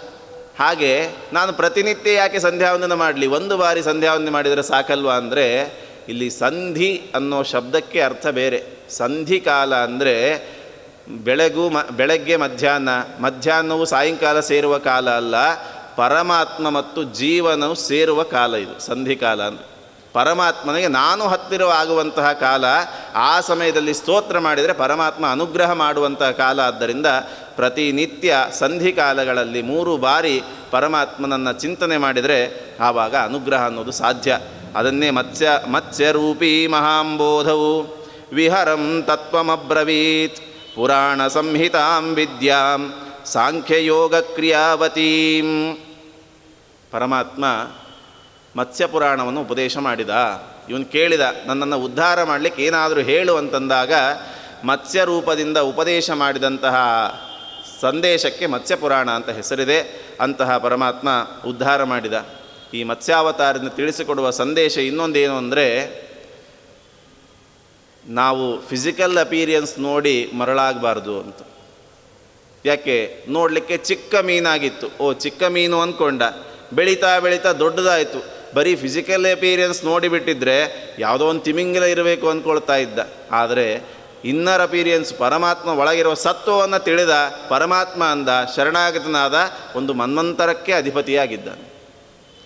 ಹಾಗಾಗಿ ನಾವು ಕೂಡ ನಮ್ಮ ಜೀವನದಲ್ಲಿ ಮೇಲೆ ಬರಬೇಕು ಅಂತಾದರೆ ಎದುರುಗಡೆ ಇದ್ದವರ ಬಾಹ್ಯ ವ್ಯಕ್ತಿತ್ವವನ್ನು ಕಂಡು ಮರಳಾಗೋದಲ್ಲ, ಅಂತಃಸತ್ವವನ್ನು ತಿಳಿಯಬೇಕು. ಬಾಹ್ಯ ವ್ಯಕ್ತಿತ್ವ, ವಾದರಾಜರು ಒಂದು ಕಡೆ ಹೇಳ್ತಾರೆ, ಮಹತ್ವಂಚ ಗುಣೇನೈವ ನಾಕಾರೇಣ ಧನೇನವ. ಲೋಕದಲ್ಲಿ ಹೇಗಿದೆ, ದೊಡ್ಡವರು ಯಾರು ನಮ್ಮೂರಿಗೆ ಅಂದರೆ, ಇವರು ದೊಡ್ಡ ಪೈಲ್ವಾನ್, ನಮ್ಮೂರಲ್ಲಿ ಅತಿ ದೊಡ್ಡ ಆಸಾಮಿ ಅಂದರೆ ಇವರೇ ದೊಡ್ಡವರು ಅಂತ ಒಬ್ಬರು ಹೇಳುತ್ತಾರೆ. ಯಾಕೆ? ನೋಡಲಿಕ್ಕೆ ಎತ್ತರ ದಪ್ಪ ಇದ್ದಾನೆ ಅಂತ, ಅಲ್ಲಿ ಆಕಾರ. ಇನ್ನೊಂದು ಕಡೆ ಇವರು ನೋಡ್ಲಿಕ್ಕೆ ತುಂಬ ಕುಳ್ಳಗಿದ್ದಾರೆ, ಆದರೂ ಇವರೇ ದೊಡ್ಡವರು. ಯಾಕೆ? ಊರವರಿಗೆಲ್ಲ ಇವರೇ ಸಾಲ ಕೊಡ್ತಾರೆ ಆದ್ದರಿಂದ. ಹಾಗಾಗಿ ಹಣದಿಂದ, ದೇಹದಿಂದ ದೊಡ್ಡವರಾಗೋದಲ್ಲ, ಮಹತ್ವಂಚ ಗುಣೇನೈವ. ಯಾರಲ್ಲಿ ಗುಣ ಇರುತ್ತೋ ಅವರೇ ಜ್ಯೇಷ್ಠರು, ಶ್ರೇಷ್ಠರಾಗ್ತಾರೆ. ಆದ್ದರಿಂದ ಸತ್ಯವ್ರತ ರಾಜನಾಗಿರ್ಬೋದು, ಆದರೆ ರಾಜರ್ಷಿ ಮುಂದೆ ಮನ್ವಂತರಕ್ಕೆ ಅಧಿಪತಿ ಆಗುವಂತಹ ಸಾಮರ್ಥ್ಯ ಬಂದಿದ್ದು ಹೇಗೆ? ದುರ್ಗಾದೇವಿ ಉಪಾಸನೆ ಮಾಡಿದ, ಜೊತೆಗೆ ಅವನು ಪರಮಾತ್ಮನನ್ನು ತಿಳಿದ, ಆದ್ದರಿಂದ ಶರಣಾಗತನಾದ್ದರಿಂದ ಪರಮಾತ್ಮ ಉಪದೇಶ ಮಾಡಿದ. ಇನ್ನೊಂದು ಮಾತು ಹೇಳ್ತಾನೆ, ನಾನು ಅಂಧನಾಗಿದ್ದೇನೆ, ಸಂಸಾರದಲ್ಲಿ ಕತ್ತಲು ತುಂಬಿದೆ, ಅಂಧನಾದವುದು ಕತ್ತಲೆಯಲ್ಲಿ ಹೇಗೆ ಹೋಗ್ಲಿಕ್ಕೆ ಸಾಧ್ಯ ಇಲ್ವೋ, ಇನ್ನೊಬ್ಬರು ಬಂದು ಅವನ ಕೈ ಹಿಡಿದು ನಡೆಸಬೇಕು. ಆದ್ದರಿಂದ ನೀನೇ ಬಂದು ಆ ಕತ್ತಲೆ ಎಂಬ ಅಜ್ಞಾನವನ್ನು ನಾಶ ಮಾಡಿ ನನಗೆ ಜ್ಞಾನವೆಂಬ ದಿವ್ಯ ದೃಷ್ಟಿಯನ್ನು ಕೊಟ್ಟು ನೀನೇ ನನ್ನನ್ನು ಮುನ್ನಡೆಸಬೇಕು. ಇದನ್ನು ಕನ್ನಡದಲ್ಲಿ ಒಬ್ಬ ಕವಿ ಹೇಳಿದ್ದಾನೆ, ಕರುಣಾಳು ಬಾ ಬೆಳಕೆ ಮುಸುಕಿದಿ ಮಬ್ಬಿನಲ್ಲಿ ಕೈ ಹಿಡಿದು ನಡೆಸೆನ್ನೆನು ಅಂತ. ಇದಕ್ಕೆ ಮೂಲ ಒಂದು ಇಂಗ್ಲೀಷ್ ಪದ್ಯ. ಆ ಇಂಗ್ಲೀಷ್ ಪದ್ಯಕ್ಕೂ ಮೂಲ ಬೃಹದಾರಣ್ಯಕ ಉಪನಿಷತ್ತಿನ ಮಾತು. ಅದನ್ನು ಸರಸಭಾರತಿ ವಿಲಾಸದಲ್ಲಿ ರಾಜರು ಹೇಳ್ತಾರೆ. ಇಲ್ಲಿ ಸತ್ಯವ್ರತ ಮಹಾರಾಜ ಪರಮಾತ್ಮನ ಬೇಡಿಕೊಳ್ತಾನೆ, ಅಂದೋಹಂ ಕರುಣಾ ಸಿಂಧೋ ವೀಕ್ಷೆ ನ ಕ್ಷೇಮ ಪದ್ಧತಿಂ ಇಂದಿರೇಶಕರಂ ಗೃಹ್ಣನ್ ವರ್ತಯಾನಿಂದ್ಯವರ್ತ್ಮನಿ. ಅಂದೋಹಂ ಕರುಣಾ ಸಿಂಧೋ, ಹೇ ಕರುಣಾಸಾಗರ, ನಾನು ಕುರುಡನಾಗಿದ್ದೇನೆ, ಕಣ್ಣಿದ್ದೂ ಕುರುಡ. ಯಾಕೆ? ಯಾವ ಕಣ್ಣಿನಿಂದ ಏನು ನೋಡಬೇಕು ಅದನ್ನು ನೋಡ್ತಾ ಇಲ್ಲ. ಇದ್ದ ವಸ್ತು ಯಾವ ಕೆಲಸಕ್ಕೆ ಬರಬೇಕೋ ಆ ಕೆಲಸಕ್ಕೆ ಬಂದರೆ ಪ್ರಯೋಜನ, ಅದು ಇಲ್ಲ ಅಂದರೆ ಇದ್ದೂ ಇಲ್ಲದಂತೆ. ಮನೆಯಲ್ಲಿ ಭೂಮಿಯಲ್ಲಿ ಒಂದು ಬಂಗಾರದ ಕುಡಿಕೆಯನ್ನು ತುಂಬಿಟ್ಟಿದ್ದಾರೆ, ಇವನಿಗೆ ಗೊತ್ತೇ ಇಲ್ಲ, ಜೀವನ ಪರ್ಯಂತ ಬಡವನಾಗೇ ಬದುಕ್ತಾನೆ. ಇದೆಯೋ ಇಲ್ಲೋ ಹಣ, ಮನೆಯಲ್ಲೇ ಇದೆ, ಆದರೆ ಗೊತ್ತಿಲ್ಲ. ಹಾಗಾಗಿ ಇರುವು ಮುಖ್ಯ ಅಲ್ಲ, ಇರುವಿನ ಅರಿವು ಮುಖ್ಯ. ಅದೇ ಥರ ನನ್ನ ಕಣ್ಣಿದೆ, ಕಣ್ಣಿದ್ರೂ ನಾನು ಕುರುಡ. ಯಾಕೆ? ಕಣ್ಣನ್ನು ಯಾವುದಕ್ಕೆ ಬಳಸಬೇಕು ಅಂತ ಗೊತ್ತಿಲ್ಲ. ವೀಕ್ಷೆ ನ ಕ್ಷೇಮ ಪದ್ಧತಿಂ ವೀಕ್ಷೆ, ನನಗೆ ಯಾವುದು ಹಿತವಾದ ಮಾರ್ಗ ನನಗೇ ಗೊತ್ತಿಲ್ಲ. ಆದ್ದರಿಂದ ನೀ ನನಗೆ ಬರೀ ಕಣ್ಣು ಕೊಡೋದಲ್ಲಪ್ಪ, ಕಣ್ಣು ಕೊಟ್ಟರೆ ನಡೆಯೋ ಸಾಮರ್ಥ್ಯವು ನನ್ನಲ್ಲಿಲ್ಲ. ಇಂದಿರೇಶ ಕರಂ ಗೃಹ್ಣನ್ ವರ್ತಯ ಅನಿಂದ್ಯ ವರ್ತಮನಿ. ಯಾರು ನಿಂದೆ ಮಾಡದಂತೆ, ಯಾರು ನನ್ನ ಬಗ್ಗೆ ಮಾತಾಡಿಕೊಳ್ಳದಂತೆ ಸಜ್ಜನರ ಸಮೂಹ ನಡೆಯುವ ದಾರಿಯಲ್ಲಿ ನನ್ನನ್ನು ನಡೆಸುವಂಥ ಪರಮಾತ್ಮನಲ್ಲಿ ಬೇಡಿಕೊಳ್ಳೋದು. ಅದನ್ನೇ ಬೇಡಿಕೊಂಡ, ನನ್ನನ್ನು ಉದ್ಧಾರ ಮಾಡು, ತತ್ವೋಪದೇಶ ಮಾಡು ಅಂತ ಹೇಳಿದಾಗ ಪರಮಾತ್ಮ ಮಾಡಿದ ಉಪದೇಶ ಮತ್ಸ್ಯ ಪುರಾಣ ಅಂತ ಕರೆಸ್ಕೊಂತು. ಆದ್ದರಿಂದ ಸತ್ಯವ್ರತರಾದರೆ ನಾವು, ಸತ್ಯವ್ರತರು ಅಂದರೆ ಅದೊಂದು ವ್ರತ, ಸತ್ಯವನ್ನೇ ಮಾತಾಡ್ತೇನೆ ಅನ್ನೋ ವ್ರತ. ಸತ್ಯ ಅನ್ನೋ ಶಬ್ದಕ್ಕೆ ಇದ್ದದ್ದನ್ನು ಇದ್ದಂತೆ ಹೇಳೋದು ಅಂತ ಅರ್ಥ ಅಲ್ಲ. ಸತ್ಯಂ ಬ್ರೂಯಾತ್ ಪ್ರಿಯಂ ಬ್ರೂಯಾತ್ ನ ಬ್ರೂಯಾತ್ ಸತ್ಯಂ ಅಪ್ರಿಯಂ ಯತ್ ಸತಾಂ ಹಿತಮತ್ಯಂತಂ ತತ್ ಸತ್ಯಮಿತಿ ಗೀಯತೆ. ಲೋಕದಲ್ಲಿ ಎರಡು ಸತ್ಯ ಇದೆ. ಒಂದು ಶಾಸ್ತ್ರವಿಹಿತವಾದದ್ದು, ಅಂದರೆ ಸಜ್ಜನರಿಗೆ ಅತ್ಯಂತ ಪ್ರೀತಿಪಾತ್ರವಾದದ್ದು ಸತ್ಯ. ಇನ್ನೊಂದು ಪರಮಾತ್ಮನಿಗೆ ಸಮ್ಮತವಾದದ್ದು. ಸಜ್ಜನರಿಗೆ ಸಮ್ಮತ ಆಗದೇ ಇರೋದು ಪರಮಾತ್ಮನಿಗೆ ಸಮ್ಮತ ಆಗುತ್ತಾ? ಗೊತ್ತಿಲ್ಲ. ಯಾಕೆ? ಪರಮಾತ್ಮನ ಇಚ್ಛೆಯನ್ನು ತಿಳಿಯುವಷ್ಟು ಸಮರ್ಥರು ನಾವಲ್ಲ. ಪರಮಾತ್ಮ ಅಶ್ವತ್ಥಾಮ ಹತಃ ಕುಂಜರಹ ಅಂತ ಹೇಳೋ ಅಂದ, ಇವನು ಕೊನೆಗೆ ಬಾಲ ಸೇರಿಸದ ಕುಂಜರಹ ಅಂತ. ಸುಳ್ಳು ಹೇಳಿದಂತಾಯಿತು, ಕನಸಿನಲ್ಲಿ ನರಕದ ದರ್ಶನ, ನರಕಾಧಿಪತಿಯಾದ ಯಮನ ಅವತಾರಕ್ಕೆ ಆಯಿತು. ಯಾಕೆ? ಪರಮಾತ್ಮನಿಗೆ ಸಮ್ಮತವಾದ ಸತ್ಯವನ್ನು ಸುಳ್ಳಂತ ಭ್ರಮೆ ಮಾಡಿದ. ಆದ್ದರಿಂದ ಇನ್ನು ಶಾಸ್ತ್ರಸಮ್ಮತವಾದದ್ದು ಅಂದರೆ ಸಜ್ಜನರಿಗೆ, ವಿಷ್ಣು ಭಕ್ತರಿಗೆ ಪ್ರೀತಿಪಾತ್ರವಾದದ್ದು ಸತ್ಯ. ಒಂದು ಹಸುವನ್ನು ಕಟಕರು ಕಡಿಲಿಕ್ಕೆ ಬರ್ತಾ ಇದ್ದಾರೆ. ಹಸು ಅಡಗಿಕೊಂಡಿದೆ. ಬಂದು ಕೇಳಿದರು, ಅಯ್ಯೋ ನಾನು ಸತ್ಯವ್ರತ, ಸತ್ಯವನ್ನೇ ನುಡಿತೇನೆ, ಹಸು ಇಲ್ಲಿ ಅಡಗಿಕೊಂಡಿದೆ ಅಂತ ಹೇಳಿದರೆ ಕೋಟಿ ಕೋಟಿ ವರ್ಷ ನರಕ ಆಗ್ತದೆ. ಯಾಕೆ? ಹಸುವಿನ ವಧೆಗೆ ಕಾರಣನಾದ. ಅದು ಸಜ್ಜನರಿಗೆ, ವೈಷ್ಣವರಿಗೆ, ವಿಷ್ಣು ಭಕ್ತರಿಗೆ ಸಮ್ಮತವಾದದ್ದೇನು ಹಸು ರಕ್ಷಣೆ. ಆದ್ದರಿಂದ ಹಸು ನನಗೆ ಗೊತ್ತಿಲ್ಲ ಅಂದರೆ ಸ್ವರ್ಗನೇ ಗ್ಯಾರಂಟಿ ಅವನಿಗೆ. ಯಾಕೆ? ಶಾಸ್ತ್ರಸಮ್ಮತವಾದದ್ದನ್ನು ಮಾತಾಡಿದ. ಆದ್ದರಿಂದ ಯಾವುದು ಸತ್ಯ, ಯಾವುದು ಮಿಥ್ಯ ಅಂತ ತಿಳಿದುಕೊಂಡು ಆ ವ್ರತದ ಆಚರಣೆ ಮಾಡಿದರೆ ಆವಾಗ ಮತ್ಸ್ಯರೂಪಿ ಪರಮಾತ್ಮ ಬಂದು, ಹೇಗೆ ನಾವೇ ಅಂದರೆ ಹಡಗಿನಲ್ಲಿ ಅವರನ್ನು ಕೂಡಿಸಿಕೊಂಡು ತಾನು ಸಂಸಾರ ಸಾಗರವನ್ನು, ಪ್ರಳಯ ಸಮುದ್ರವನ್ನು ದಾಟಿಸಿದ್ನೋ ಹಾಗೆ ಪ್ರತಿನಿತ್ಯ ಪರಮಾತ್ಮನನ್ನು ಉಪಾಸನೆ ಮಾಡ್ತಾ ಸತ್ಯವ್ರತರಾದರೆ ಸಂಸಾರ ಸಾಗರವನ್ನೇ ದಾಟಿಸುವಂಥ ಶಕ್ತಿ ಆ ಪರಮಾತ್ಮನಿಗಿದೆ ಅಂತ ತಿಳಿಸಿಕೊಟ್ಟ. ಇದು ಒಂದು ಅವತಾರ. ಅದಕ್ಕೆ ಕಾರಣ ಇನ್ನೊಂದೇನು ಅದನ್ನು ರಾಯರು ಹೇಳ್ತಾರೆ. ವೇದ ವಿಪ್ಲುತಿ ಕೃತಂ ವಿಧಿಜಾಡ್ಯಂ ಹಂತ ಹಂತು ಮದಧಾಜ್ಜಲ ಜನ್ಮ ಮೀನ ಭಾವನ ಭರೇಣ ತಥೋ ಮೇ ವಿಸ್ತೃಣೀಹಿ ವಿಮಲಂ ಪ್ರತಿಬೋಧಂ. ಬ್ರಹ್ಮದೇವರ ಅವತಾರ ಆಯಿತು, ಸೃಷ್ಟಿಯಾಗಿದೆ. ಪರಮಾತ್ಮ ಹೇಳಿದ, ನೀನು ಜಗತ್ ಸೃಷ್ಟಿಯನ್ನು ಮಾಡು. ಅಂದರೆ ನಾನೇನು ಮಾಡದೇ ಇರೋದಲ್ಲ, ನಾನು ಅವ್ಯಕ್ತವಾಗಿ ಮಾಡಿದ ಸೃಷ್ಟಿಯನ್ನು ನೀನು ವ್ಯಕ್ತ ಮಾಡು ಅಂತ ಹೇಳಿದರು ಪರಮಾತ್ಮ. ಮಾಡಬೇಕು ಅಂತಾದರೆ ಗಾಬರಿ ಆಯ್ತು ಬ್ರಹ್ಮದೇವರಿಗೆ. ಯಾಕೆ? ಮುಂದಿಂದೆಲ್ಲ ಗೊತ್ತವರಿಗೆ. ಮುಂದೆ ಒಂದೊಂದು ಹೆಂಡತಿಯನ್ನು ಕಟ್ಕೊಂಡು ಒಬ್ಬೊಬ್ಬನೇ ಮಗನನ್ನು ಸಾಕಲಿಕ್ಕೆ ಇಷ್ಟು ಕಷ್ಟಪಡ್ತಾರೆ ಮುಂದಿನ ಜನ. ಅವರು ಮಾಡಿದ ಪಾಪ ಎಲ್ಲ ಯಜಮಾನಿಗೆ ತಟ್ಕೊಳ್ತದೆ. ಅದು ಒಬ್ಬರ ಸಂಸಾರದ ಕಥೆ. ಇಡೀ ಜಗತ್ತನ್ನೇ ಸೃಷ್ಟಿ ಮಾಡಿದರೆ ನನಗೆ ಎಷ್ಟು ಪಾಪ ಬರಲಿಕ್ಕಿಲ್ಲ, ಎಷ್ಟು ಟೆನ್ಷನ್ ಆಗಲಿಕ್ಕಿಲ್ಲ. ಗಾಬರಿ ಆಯ್ತು ಬ್ರಹ್ಮದೇವರಿಗೆ. ಸೃಷ್ಟಿ ಮಾಡಬೇಕೋ ಬೇಡವೋ ಅಂತ ಗಾಬರಿ ಆಯಿತು. ಆವಾಗ ಪರಮಾತ್ಮ ಹೇಳಿದ, ನಿನ್ನ ಸ್ವಇಚ್ಛೆಯಿಂದ ನಿನಗೆ ತಲೆಗೆ ತಕ್ಕಂತೆ ಮಾಡಿದರೆ ನಿನಗೆ ದೋಷ. ಆದರೆ ನಾನೊಂದು ಸಂವಿಧಾನವನ್ನು ಕೊಡ್ತೇನೆ. ಆ ಸಂವಿಧಾನಕ್ಕೆ ಅನುಸಾರವಾಗಿ ಸೃಷ್ಟಿ ಮಾಡಿದರೆ ಯಾವ ದೋಷವೂ ನಿನಗೆ ಬರೋದಿಲ್ಲ ಅಂತ ಹೇಳಿ ಸಂವಿಧಾನವನ್ನು ಕೊಟ್ಟರು. ಅದೇ ವೇದಗಳು. ವೇದಗಳೆಂಬ ಸಂವಿಧಾನವನ್ನು ಇಟ್ಟುಕೊಂಡು ಸೃಷ್ಟಿ ಮಾಡಿದರಾದ್ದರಿಂದ ಯಾವ ದೋಷವೂ ಆಗಲಿಲ್ಲ. ಇನ್ನೊಂದು ಕಪಿಲರೂಪಿ ಪರಮಾತ್ಮನ ಅನುಗ್ರಹ.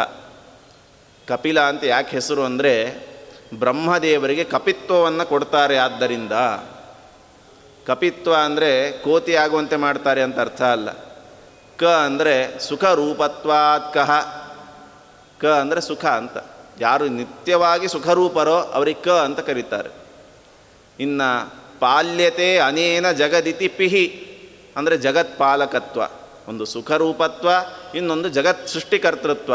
ಇದನ್ನು ತನ್ನಲ್ಲಿರುವ ಧರ್ಮವನ್ನು ತನ್ನ ಮಗನಾದ ಬ್ರಹ್ಮದೇವರಿಗೆ ಕೊಟ್ಟರು. ಆದ್ದರಿಂದ ಮಕ್ಕಳನ್ನು ಹುಟ್ಟಿಸಿದರೆ ಸುಖ ತಾತ್ಕಾಲಿಕವಾಗಿ ಸಿಗ್ಬೋದು, ನಿರಂತರ ಜೀವನದಲ್ಲಿ ಟೆನ್ಷನ್ನು. ಆದರೆ ಆ ಥರ ಸೃಷ್ಟಿ ಮಾಡಿದರೂ ಕೂಡ ಯಾವುದೇ ದುಃಖಾದಿಗಳು ಬರಬಾರ್ದು, ನಿರಂತರವಾಗಿ ಸುಖವಾಗಿರಬೇಕು ಬ್ರಹ್ಮದೇವರು ಅಂತ ಕಪಿತ್ವವನ್ನು ಕೊಟ್ಟದ್ರಿಂದ ಕಪಿತ್ವಂ ಲಾತೀತಿ, ಲಾದಾನೆ ಕಪಿಲ. ಆ ಪರಮಾತ್ಮನಿಗೆ ಕಪಿಲ ಅಂತ ಹೆಸರು ಬಂತು. ಆದ್ದರಿಂದ ಅಂತಹ ಪರಮಾತ್ಮ ಬ್ರಹ್ಮದೇವರಿಗೆ ವೇದಗಳನ್ನು ಕೊಟ್ಟ. ಆದರೆ ಹಯಗ್ರೀವ ಅಂತ ಅಸುರ ಒಬ್ಬ, ಪರಮಾತ್ಮನ ಅವತಾರ ಅಲ್ಲ, ಹಯಗ್ರೀವ ಅನ್ನೋನು ಅಸುರ. ಆ ಹೆಸರಿನ ಅಸುರ ಬಂದು ಆ ವೇದಗಳನ್ನು ಕಿತ್ಕೊಂಡು ಹೋದ. ವೇದ ಇರೋದು ಟೆಕ್ಸ್ಟಲ್ಲಿ, ಅದನ್ನು ಕಿತ್ಕೊಂಡು ಹೋಗಲಿಕ್ಕೆ ಹೇಗಾಗ್ತದೆ? ಈಗಾದರೆ ಬುಕ್ಗಳಿದೆ, ಆವಾಗ ಬುಕ್ಸ್ ಕೂಡ ಇರಲಿಲ್ಲ, ಬರೀ ಅವರು ಹೇಳಿದ್ದನ್ನು ಕೇಳೋದಷ್ಟೇ. ಹೇಗೆ ಕಿತ್ಕೊಂಡು ಹೋದ ಅಂದರೆ ವೇದಾಭಿಮಾನಿಗಳನ್ನು ಕದ್ದುಕೊಂಡು ಹೋದ, ವೇದಾಭಿಮಾನಿ ದೇವತೆಗಳನ್ನು. ಆದರೆ ಲಕ್ಷ್ಮೀದೇವಿಯನ್ನು, ವಾಯುದೇವರನ್ನು, ಬ್ರಹ್ಮದೇವರನ್ನು, ಸರಸ್ವತಿ ಭಾರತೀಯರನ್ನು ಬಿಟ್ಟರು, ಪರಶುಕ್ಲತ್ರಯರನ್ನು ಬಿಟ್ಟು ಅಮುಖ್ಯವಾಗಿ ಯಾರ್ಯಾರು ವೇದಾಭಿಮಾನಿಗಳು ಅವರನ್ನೆಲ್ಲ ಕರೆದುಕೊಂಡು ಹೋದ. ಬ್ರಹ್ಮದೇವರು ಪರಮಾತ್ಮನ ಕೇಳಿದರು, ಏನು ಪರಮಾತ್ಮ ಹೀಗಾಯಿತು, ವೇದಗಳನ್ನೇ ತೆಗೆದುಕೊಂಡು ಹೋದ್ನಲ್ಲ. ಆವಾಗ ಪರಮಾತ್ಮ ಅವತಾರ ಮಾಡಿದ, ಮತ್ಸ್ಯಾವತಾರ ಮಾಡಿ. ಒಂದು ಕೊಂಬಿತ್ತು ಮತ್ಸ್ಯಕ್ಕೆ, ಮೀನಿಗೆ ಕೊಂಬಿರೋದಿಲ್ಲ. ಯಾಕೆ ಕೊಂಬಿತ್ತು ಅಂದರೆ ಆ ಕೊಂಬಿಗೆ ಶೇಷನನ್ನು, ಅನಂತ ಎಂಬ ಶೇಷನನ್ನು ಹಗ್ಗವನ್ನಾಗಿ ಮಾಡಿ ಆ ಹಡಗಿನಲ್ಲಿ ಸತ್ಯವ್ರತ ಸಪ್ತರ್ಷಿಗಳು ಬೀಜಗಳನ್ನೆಲ್ಲ ರಕ್ಷಣೆ ಮಾಡಿದ್ದ. ಆ ಕೊಂಬಿ ಯಾಕೆ ಅಂದರೆ ನಾನು ಲೌಕಿಕವಾದ ಮೀನಲ್ಲ, ಅಲೌಕಿಕವಾದ ನಾರಾಯಣ ಅಂತ ತಿಳಿಸ್ಕೊಡೋದಕ್ಕೋಸ್ಕರ ಕೊಂಬನ್ನು ಇಟ್ಕೊಂಡಿದ್ದ ಪರಮಾತ್ಮ. ಆ ಕೊಂಬಿನಿಂದ ಹಯಗ್ರೀವನನ್ನು ಚುಚ್ಚಿ ಕೊಂದು ವೇದಾಭಿಮಾನಿಗಳನ್ನು ತಂದು ಬ್ರಹ್ಮದೇವರಿಗೆ ಒಪ್ಪಿಸಿದ. ಇಲ್ಲಿ ನಮಗೆ ಬರೋ ಪ್ರಶ್ನೆ, ಹಾಗಿದ್ರೆ ಪರಶುಕ್ಲತ್ರಯರಿದ್ರಲ್ವ, ಲಕ್ಷ್ಮೀದೇವಿ ಇದ್ಲು, ಭಾರತಿ, ಸರಸ್ವತಿ, ಬ್ರಹ್ಮ, ಇಷ್ಟು ಜನ ಇರಬೇಕಾದ್ರೆ ಇವರಿಂದಲೇ ವೇದಗಳನ್ನು ಮುಂದುವರಿಸ್ಬೋದಾಗಿತ್ತು. ಮತ್ತ್ಯಾಕೆ ಆ ಚಿಕ್ಕ ಪುಟ್ಟ ದೇವತೆಗಳನ್ನು ಕರೆದುಕೊಂಡು ಬಂದ ಪರಮಾತ್ಮ ಅಂತಂದರೆ ಅದಕ್ಕೆ ವಾದರಾಜರು ಉತ್ತರ ಕೊಡ್ತಾರೆ. ಪರಮಾತ್ಮನ ಇಚ್ಛೆ, ಹರಿಸಂಕಲ್ಪ. ಏನು ಸಂಕಲ್ಪ? ಅವರಾಭಿಮಾನಿ ಮುಖೇನೈವ ವೇದಾನ್ ಪ್ರವರ್ತಯಿಷ್ಯಾಮಿ. ಕೇವಲ ಮುಖ್ಯಾಭಿಮಾನಿ ದೇವತೆಗಳಿಂದಲ್ಲ, ಅಮುಖ್ಯಾಭಿಮಾನಿ ದೇವತೆಗಳಿಂದಲೂ ವೇದವನ್ನು ನಾನು ಪ್ರಸಾರ ಮಾಡ್ತೀನಿ ಅಂತ ಇಚ್ಛೆ ಪಟ್ಟಿದ್ದ ಪರಮಾತ್ಮ. ಸತ್ಯ ಸಂಕಲ್ಪ. ಅವನಿಗೆ ಇಚ್ಛೆ ಬಂದದ್ದು ಎಂದೂ ಮಿಥ್ಯೆ ಆಗಲಿಕ್ಕೆ ಸಾಧ್ಯ ಇಲ್ಲ. ಆದ್ದರಿಂದ ಆ ದೇವತೆಗಳನ್ನು ಬಿಡಿಸ್ಕೊಂಡು ಬಂದು ಆ ಬ್ರಹ್ಮದೇವರಿಗೆ ಒಪ್ಪಿಸಿದ. ಈ ರೀತಿ ಪರಮಾತ್ಮ ವೇದೋದ್ಧಾರ ಮಾಡಿದ ಮತ್ಸ್ಯಾವತಾರಿಯಾಗಿ, ಮತ್ತು ಸತ್ಯವ್ರತನನ್ನು, ಸಪ್ತರ್ಷಿಗಳನ್ನು ಕಾಪಾಡಿದ ಅಂತ ಹೇಳ್ತಾ, ಈ ಥರ ಪರಮಾತ್ಮ ಮತ್ಸ್ಯಾವತಾರವನ್ನು ಮಾಡಿದ್ದನ್ನು ರಾಯರು ವಿಶೇಷವಾಗಿ ಸ್ತೋತ್ರ ಮಾಡ್ತಾ ಮುಂದೆ ಕೂರ್ಮಾವತಾರದ ಚಿಂತನೆಯನ್ನು ಮಾಡ್ತಾ ಇದ್ದಾರೆ. ಆತ್ಮನೈವ ಕಮಠೇನ ವಿತನ್ವನ್ ಮಂದರೇಣ ಚ ಭವಾನ್ ಅರಣೀದ್ವೇ ಮಂಥತೋ ಕೃತ ಹಲಾಹಲವನ್ಹಿಂ ಹೋತುಮಿಂದ್ರ ರಿಪುರುಂದ ಹವೀಂಷಿ. ಪರಮಾತ್ಮ ಕಮಠ ರೂಪ, ಕಮಠ ಅಂದರೆ ಕೂರ್ಮ ರೂಪದಿಂದ ಅವತಾರ ಮಾಡಿದ. ಕೂರ್ಮ ರೂಪವು 2 ಬಾರಿಯಾಗಿದೆ. 2 ಶ್ಲೋಕಗಳಿಂದ ರಾಯರು ವರ್ಣನೆ ಮಾಡ್ತಾ ಇದ್ದಾರೆ. ಯಾಕೆ ಕೂರ್ಮಾವತಾರ ಆಯಿತು? ಇದು ಒಂದು ನೋಡಲಿಕ್ಕೆ ಜುಗುಪ್ಸಿತವಾದ ಅವತಾರವೇ. ಯಾರೂ ಆಮೆಯನ್ನು ಮನೆಯಲ್ಲಿ ಸಾಕಲ್ಲ. ಅದೇ ಶುದ್ಧ ನೀರಿದ್ದರೆ ಅದೇ ಇರ್ತದೆ. ನೋಡಲಿಕ್ಕೆ ವಿಚಿತ್ರವಾದಂತಹ ಜುಗುಪ್ಸಿತವಾದಂತಹ ರೂಪ. ಈ ಕೂರ್ಮ ಅವತಾರವನ್ನು ಯಾಕೆ ಮಾಡಿದ? 2 ಬಾರಿ ಯಾಕೆ ಮಾಡಿದ ಅಂದರೆ ಅದಕ್ಕೆ ರಾಯರು ಹೇಳ್ತಾ ಇದ್ದಾರೆ, ಮಂದರೇಣ ಚ ಭವಾನ್ ಅರಣೀದ್ವೇ. ಮಂದರ ಪರ್ವತವನ್ನು ಉದ್ಧರಿಸಲಿಕ್ಕೋಸ್ಕರ, ಮೇಲೆತ್ತೋದಕ್ಕೋಸ್ಕರ ಒಂದು ಅವತಾರ ಮಾಡಿದ. ಪ್ರತಿನಿತ್ಯ ನಾವು ದೇವರ ಪೂಜೆ ಮಾಡಬೇಕಾದ್ರೆ ಪೀಠ ಪೂಜೆ ಸಮಯದಲ್ಲಿ ಕೂರ್ಮಾವತಾರದ ಚಿಂತನೆ ಆಗಲೇಬೇಕು. ಇಲ್ಲ ಅಂದರೆ ಪೀಠ ಪೂಜೆ ಅನಿಸ್ಕೊಳ್ಳೋದಿಲ್ಲ. ಯೋಜನ ವಿಸ್ತಾರವಾದಂತಹ ವಿಷ್ಣು ಕೂರ್ಮದ ಬಾಲದ ತುದಿಯಲ್ಲಿ 50 ಕೋಟಿ ಯೋಜನ ವಿಸ್ತಾರ ಬೆನ್ನುಳ್ಳಂತಹ ವಾಯುಕೂರ್ಮ. ಆ ವಾಯುಕೂರ್ಮದ ಬಾಲದ ತುದಿಯಲ್ಲಿ ಶೇಷದೇವರ 1000 ಹೆಡೆಗಳಲ್ಲಿ ಯಾವುದೋ ಒಂದು ಹೆಡೆಯಲ್ಲಿ ಸಾಸಿವೆ ಕಾಳಿನಷ್ಟು ನಮ್ಮ ಭೂಮಂಡಲ, ಬ್ರಹ್ಮಾಂಡ. ಆ ಬ್ರಹ್ಮಾಂಡದಲ್ಲಿ ನಮ್ಮ ಭರತ ಭೂಮಿ, ಅಲ್ಲಿ ನಮ್ಮ ಊರು, ಅಲ್ಲಿ ನಮ್ಮ ಮನೆ, ಅಲ್ಲಿ ಈ ಪೀಠ ಇದೆ, ಅಲ್ಲಿ ಪುನಃ ಮತ್ತು ಅದೇ ಚಿಂತನೆ. ವಿಷ್ಣುಕೂರ್ಮ, ವಾಯುಕೂರ್ಮ, ಶೇಷ ಮತ್ತು ಮಂಟಪ. ಅದರ ಮೇಲೆ ಮಂಟಪ ಇದ್ದರೂ ಇಲ್ಲೇ ಇದ್ದರೂ, ಅದೆಂಥ ಹಳೆ ಕಾಲದ ಮಂಟಪ ಆಗಿದ್ದರೂ ಕೂಡ ನವರತ್ನ ಖಚಿತವಾದ ಮಂಟಪ ಅಂತೆಲ್ಲ ಭಾವವನ್ನು ಅನುಸಂಧಾನ ಮಾಡಿಕೊಂಡು ಪೀಠ ಪೂಜೆ ಮಾಡಬೇಕು. ಆದ್ದರಿಂದ ಇಡೀ ಲೋಕಕ್ಕೆ ಬೇಸ್ಮೆಂಟು ಯಾರು ಅಂದರೆ ಅದು ಪರಮಾತ್ಮ ವಿಷ್ಣುಕೂರ್ಮ. ಕೂರ್ಮರೂಪಿ ಪರಮಾತ್ಮ ಏನು ತಿಳಿಸ್ಕೊಡ್ತಾನೆ ಅಂದರೆ ಗೀತೆಯಲ್ಲಿ ಕೃಷ್ಣನೇ ಹೇಳ್ತಾನೆ, ಕೂರ್ಮೋಂಗಾನೀವ ಸರ್ವಶಃ. ಏನು ತಿಳಿಸ್ಕೊಡ್ಬೇಕು? ನಮ್ಮ ಇಂದ್ರಿಯಗಳನ್ನು ಕೂರ್ಮದಂತೆ ನಾವು ಒಳಗೆಳೆಕೊಳ್ಳೋದನ್ನು ಕಲ್ತ್ಕೊಳ್ಬೇಕು ಅಂತ. ಕಾಲು 4 ಕಾಲುಗಳು, ಒಂದು ತಲೆ ಹೊರಗಡೆ ಹಾಕಿರುತ್ತೆ. ಯಾರಾದರೂ ಹತ್ತಿರ ಬಂದಿದ್ದಾರೆ, ಏನಾದರೂ ಆಪತ್ತು ಬಂತು ಅಂತ ಒಂದೇ ಒಂದು ಕ್ಷಣ ಅದಕ್ಕೆ 6th ಸೆನ್ಸ್ ಇರುತ್ತೆ. ಗೊತ್ತಾದರೆ ತಕ್ಷಣ ಮುಖ ಒಳಗೆಳ್ಕೊಳ್ತದೆ, ಕಾಲು ಒಳಗೆಳ್ಕೊಳ್ತದೆ. ಒಂದೇ ಒಂದು ಚೆಂಡಿನ ಆಕೃತಿಯಲ್ಲಿ ಆಗಿಬಿಡ್ತದೆ. ಮೇಲೆ ದಪ್ಪಗಿರುವಂತಹ ಕವಚ, ಕೆಳಗಡೆ ಅತ್ಯಂತ ಮೃದುವಾದಂತಹ ಹೊಟ್ಟೆ. ಹಾಗಿರಬೇಕು ನಾವು ಅಂತ. ಹೊರಗಡೆ ನೋಡಲಿಕ್ಕೆ ತುಂಬ ಚಿಲ್ಲರೆ ವ್ಯಕ್ತಿ ಅನಿಸ್ಕೊಳ್ಬಾರ್ದು. ವ್ಯಕ್ತಿತ್ವ ಭಾರೀ ಗಂಭೀರವಾಗಿರಬೇಕು. ಹಾಗಂಥೇಳಿ ಕಟುವಾಗಿರಬಾರ್ದು. ಒಳಗೆ ನಾವು ಮೃದುವಾಗಿರಬೇಕು. ಇನ್ನು ನಾವು ನಮ್ಮ 5 ಇಂದ್ರಿಯಗಳು, ಪಂಚ ಜ್ಞಾನೇಂದ್ರಿಯ, ಪಂಚ ಕರ್ಮೇಂದ್ರಿಯ, ಇವುಗಳನ್ನು ಯಾವಾಗ ಬೇಕು ಆವಾಗ ಹೊರಗೆ ಬಿಡಬೇಕು, ಯಾವಾಗ ಬೇಕು ಆವಾಗ ಒಳಗೆ ತೆಗೆದುಕೊಳ್ಬೇಕು. ಹೊರಗೆ ಬಿಡೋದು ದೊಡ್ಡ ಸಮಸ್ಯೆ ಅಲ್ಲ. ಏನು ವಸ್ತು ನೋಡಿದರೂ ಕೂಡ ಇದು ನನಗೆ ಬೇಕು ಅಂದ್ಬಿಟ್ರೆ ಹೊರಗೆ ಬಿಟ್ಟಂತೇನೆ. ಉಪನಿಷತ್ನಲ್ಲಿ ಹೇಳ್ತಾರೆ, ಇಂದ್ರಿಯ ಶಬ್ದಕ್ಕೆ ನಿಷ್ಪತ್ತಿ ಏನು ಅಂದರೆ ಇದಂ ಪ್ರತಿ ದ್ರವತೀತಿ ಇಂದ್ರಿಯಂ. ಕಂಡದ್ದನ್ನು ನೋಡಿ ಹರಿದು ಬಿಡುತ್ತದೆ, ಆದ್ದರಿಂದ ಅದಕ್ಕೆ ಇಂದ್ರಿಯ ಅಂತ ಹೆಸರು. ಹರಿಯೋದೇ ಅದರ ಸ್ವಭಾವ. ಹಾಗಾಗಿ ವಸ್ತುವನ್ನು ನೋಡಿ ಹೊರಗಡೆ ಬರೋದಷ್ಟೇ ಅಲ್ಲ, ಈ ವಸ್ತು ಸಾಕು ಅನ್ನೋ ಅಲಂಭಾವ ಬಂದು ಆ ಇಂದ್ರಿಯಗಳು ಒಳಗಡೆ ಹೋಗಬೇಕು. ಆವಾಗ ಕೂರ್ಮದಂತಾಗ್ತಾನೆ. ಪರಮಾತ್ಮ ತಿಳಿಸ್ಕೊಡೋದು ಕೂರ್ಮೋಪಾಸನೆಯನ್ನು ಮಾಡಿ. ಯಾಕೆ ಅಂದರೆ ಅದರಿಂದ ನಿಮಗೆ ಕೂರ್ಮತ್ವ ಬರ್ತದೆ. ನಿಮ್ಮ ವಿಷಯ ಪದಾರ್ಥಗಳಿಂದ ಇಂದ್ರಿಯಗಳನ್ನು ವಾಪಸ್ಸು ತೆಗೆದುಕೊಳ್ಳುವಂತಹ ಶಕ್ತಿ ಬರ್ತದೆ ಅಂತ ಕೂರ್ಮಾವತಾರದಿಂದ ತಿಳಿಸ್ಕೊಡ್ತಾ ಇದ್ದಾನೆ. ಅಸುರರೆಂಬ ಈ ಕೆಟ್ಟ ಪ್ರಾಣಿಗಳನ್ನು ನಾಶ ಮಾಡಲಿಕ್ಕೆ ಪರಮಾತ್ಮ ವಿಷವೆಂಬ ಅಗ್ನಿಯನ್ನು ಉಂಟು ಮಾಡಿದ ಅಂತ ಆ ರೀತಿ ವರ್ಣನೆ ಮಾಡಿ ಇಲ್ಲಿ ಮಂದರ ಪರ್ವತವನ್ನು ಯಾಕೆ ಎತ್ತಿದ, ಏನು ಕಥೆ ತಮಗೆಲ್ಲ ಗೊತ್ತಿದೆ, ಅದು ವಿಸ್ತಾರವಾಗಿ ಹೇಳೋದಾದರೆ, ಮಂದರ ಪರ್ವತಕ್ಕೆ ಒಂದು ವರ ಇತ್ತು. ರುದ್ರದೇವರು ವರ ಕೊಟ್ಟಿದ್ದರು. ಬಂಗಾರದ ಪರ್ವತ ಅದು. ಇವತ್ತು ಬಂಗಾರ ಎಲ್ಲೋ ಬಿದ್ದಿದ್ರೆ ಯಾರಾದರೂ ಬಿಟ್ಟು ಹೋಗ್ತಾರಾ? ನಮಗೂ ಇರಲಿ ಅಂತ ತೆಗೆದುಕೊಂಡು ಹೋಗ್ತಾರೆ. ಯಾರ್ದೋ ಆದರೂ ಕೂಡ ಪರದ್ರವ್ಯೇಶು ಲೋಷ್ಠವತ್, ಇನ್ನೊಬ್ಬರ ಹಣವನ್ನು ಮಣ್ಣಿನಂತೆ ಕಾಣಬೇಕು. ನಮಗಾ ಬುದ್ಧಿ ಇಲ್ಲ. ಬಂಗಾರ ಹಣ ಬಿದ್ದರೆ ನಾವೇ ಎತ್ಕೊಂಡು ಹೋಗ್ತೇವೆ. ಹಾಗಾಗಿ ಬಂಗಾರದ ಪರ್ವತನೇ ಇದೆ, ಯಾರೂ ತೆಗೆದುಕೊಂಡು ಹೋಗಬಾರ್ದು ಅಂತ ವರ ಕೊಟ್ಟಿದ್ದರು. ಯಾರಿಂದಲೂ ಎತ್ತಲು ಸಾಧ್ಯ ಆಗಬಾರ್ದು ಅಂತ. ಒಂದು ಬಾರಿ ಪರಮಾತ್ಮ ಶೇಷನಿಂದ ಎತ್ತಿಸಿದ. ಅನಂತ ಅಂದರೆ ಶೇಷ. ವೈವಸ್ವತ ಮನ್ವಂತರದಲ್ಲಿ ಶೇಷನಿಂದ ಎತ್ತಿಸಿದ. ಚಾಕ್ಷುಷ ಮನ್ವಂತರದಲ್ಲಿ ಗರುಡನಿಂದ ಎತ್ತಿಸಿದ. ಎತ್ತಿಸಿ ತರಬೇಕಾದ್ರೆ ದೇವತೆಗಳಂದ್ರಂತೆ, ನಾವು ಹೇಗಿದ್ದರೂ ಕೋಟಿ ಕೋಟಿ ಜನ ಇದ್ದೇವೆ, ನಾವೇ ಹೊತ್ಕೊಂಡು ಬರ್ತೀವಿ, ನಿಮಗೆ ಯಾಕೆ ಶ್ರಮ ಅಂತ. ಪರಮಾತ್ಮ ಆಯಿತು ಅಂತ ಕೆಳಗಡೆ ಬಿಡಿಸಿದ. ಎಲ್ಲರೂ ಕೆಳಗೆ ಬಿದ್ದು ಅಪ್ಪಚ್ಚೆ ಆದರು. ದೇವತೆಗಳಿಗೆ ಹೊರುವ ಸಾಮರ್ಥ್ಯ ಇಲ್ವಾ ಅಂದರೆ ಸಾಮರ್ಥ್ಯ ಇತ್ತು. ರುದ್ರದೇವರ ವರ ಮೀರುವ ಸಾಮರ್ಥ್ಯ ಇರಲಿಲ್ಲ. ಮತ್ತು ಪರಮಾತ್ಮ ಹೇಗೆ ಮೀರಿದ? ರುದ್ರದೇವರಿಗೆ ತಾತ ಆದ್ದರಿಂದ, ಯೋಗ್ಯತೆಯಲ್ಲಿ ಉತ್ತಮ ಆದ್ದರಿಂದ ಮೀರಿದ. ಆದ್ದರಿಂದ ಗರುಡನೂ ರುದ್ರದೇವರಿಗಿಂತ ಉತ್ತಮ. ಗರುಡ ಶೇಷ ರುದ್ರರು ಒಂದೇ ಕಕ್ಷೆಯಲ್ಲಿದ್ದರೂ ಕೂಡ ಆಂತರಿಕವಾಗಿ ತಾರತಮ್ಯ ಇದೆ. ರುದ್ರದೇವರಿಗೆ ಅದೇ ಪದದಿಂದ ಮುಕ್ತಿ ಇಲ್ಲ, ಶೇಷ ಪದವಿಗೆ ಬಂದು ಮುಕ್ತಿ. ಆದ್ದರಿಂದ ಗರುಡ ಮತ್ತೆ ತೆಗೆದುಕೊಂಡು ಬಂದು ಮಂದರ ಪರ್ವತವನ್ನು ಸಮುದ್ರದಲ್ಲಿಟ್ಟು ವಾಸುಕಿಯನ್ನೇ ಹಗ್ಗವನ್ನಾಗಿ ಮಾಡಿ ದೇವಾಸುರರು ಮಥನ ಮಾಡಲಿಕ್ಕೆ ಪ್ರಾರಂಭ ಮಾಡಿದರು. ಇದ್ದಕ್ಕಿದ್ದಂತೆ ಪರ್ವತ ಪ್ರಾರಂಭ ಆಗಿ ಕೆಲವೇ ಕ್ಷಣಗಳಲ್ಲಿ ಮುಳುಗಲಿಕ್ಕೆ ಪ್ರಾರಂಭ ಆಯಿತು. ದೇವತೆಗಳಿಗೆ ಗಾಬರಿ. ಲೋಕದಲ್ಲೆಲ್ಲ ಜನ ನಮ್ಮ ಹೆಸರು ತೆಗೆದುಕೊಂಡು ಕಾರ್ಯ ಪ್ರಾರಂಭ ಮಾಡಿದರೆ ಕೆಲಸ ನಿರ್ವಿಘ್ನ ಆಗ್ತದೆ ಅಂತಾರೆ. ಇವತ್ತು ನಾವು ಮಾಡೋ ಕೆಲಸಕ್ಕೆ ವಿಘ್ನ ಬಂತಲ್ಲ ಅಂತ ಗಾಬರಿ. ಯಾಕೆ ಅಂದರೆ ಯಾವ ದೇವತೆ ಆಗಿರಲಿ ಮೊದಲಿಗೆ ವಿನಾಯಕನ ಪೂಜೆ ಮಾಡಬೇಕು. ಮಾಡದೇ ಇದ್ದರೆ ಅವ್ರಿಗೆ ಎಂತಹ ದೇವತೆ ಆದರೂ ವಿಘ್ನ ಬರುತ್ತೆ ಅಂತ ತಿಳಿಸೋದಕ್ಕೋಸ್ಕರ ಪರಮಾತ್ಮ ಮಂದರ ಪರ್ವತವನ್ನು ಮುಳುಗಿಸಿದ. ದೇವತೆಗಳು ವಿಘ್ನನಾಯಕನಾದ ವಿನಾಯಕನ ಪೂಜೆ ಮಾಡಿರಲಿಲ್ಲ. ಇಲ್ಲಿ ವಿನಾಯಕ ಅಂದರೆ ಗಣಪತಿ ಹೌದು. ಗಣಪತಿಯ ಕೆಳಗಿರೋರು ಗಣಪತಿಯೇ ಪೂಜೆ ಮಾಡ್ತಾರೆ. ಗಣಪತಿಗಿಂತ ಉತ್ತಮ ದೇವತೆಗಳು ಗಣಪತ್ಯಂತರ್ಗತನಾದ ವಿಶ್ವಂಭರ ರೂಪಿ ಪರಮಾತ್ಮನ ಪೂಜೆ ಮಾಡಿ ವಿಘ್ನ ಪರಿಹಾರ ಆಗಲಿ ಅಂತ ಮಾಡಬೇಕು. ಅದನ್ನು ಮಾಡಿರಲಿಲ್ಲ. ಆದ್ದರಿಂದ ಪರಮಾತ್ಮ ಆ ರೀತಿ ತಿಳಿಸಿಕೊಟ್ಟ. ದೇವತೆಗಳು ಪ್ರಾರ್ಥನೆ ಮಾಡಿದಾಗ ಅನಂತ ಕೋಟಿ ವಿಸ್ತೀರ್ಣವಾದಂತಹ ಬೆನ್ನನ್ನು ತೆಗೆದುಕೊಂಡು ಮಂದರ ಪರ್ವತವನ್ನು ಎತ್ತಿದಾಗ ಎಲ್ಲರೂ ಸ್ತೋತ್ರ ಮಾಡ್ತಾರೆ.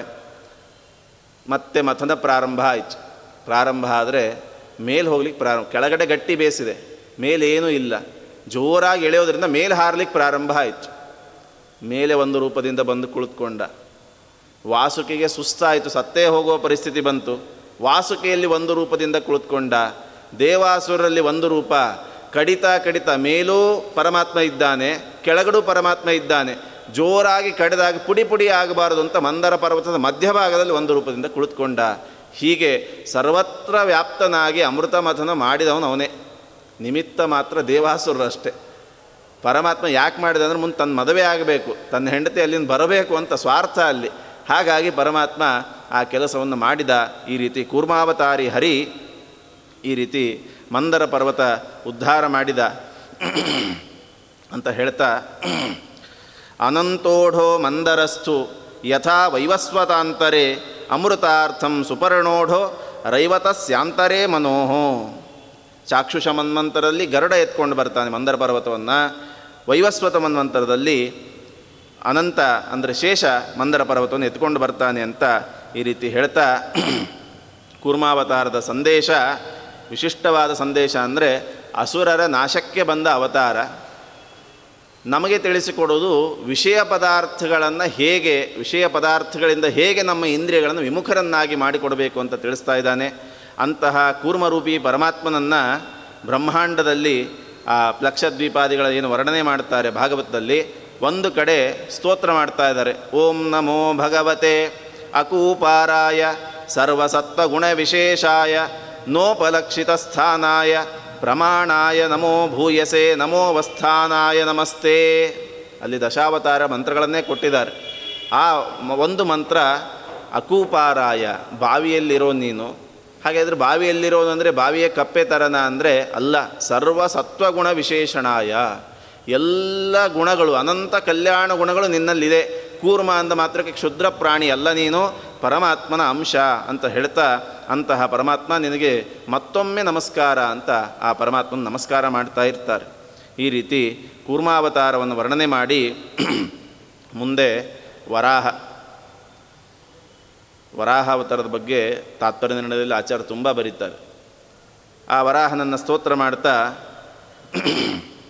ರಾಯರು ಹೇಳ್ತಾರೆ, ಆದಿಸೂಕರಧರೋದ್ಧರಣಂತೆ ಸಿಂಧು ಬಂಧು ಝಠರಾತ್ ಶ್ರುತಿಗೀತಂ ಮಾದೃಶಾಂ ಭವಪಯೋಧಿಗತಾನಾಂ ರಕ್ಷಣೆ ಪರಿಚಯಂ ತದೈವ ಮಹಾ.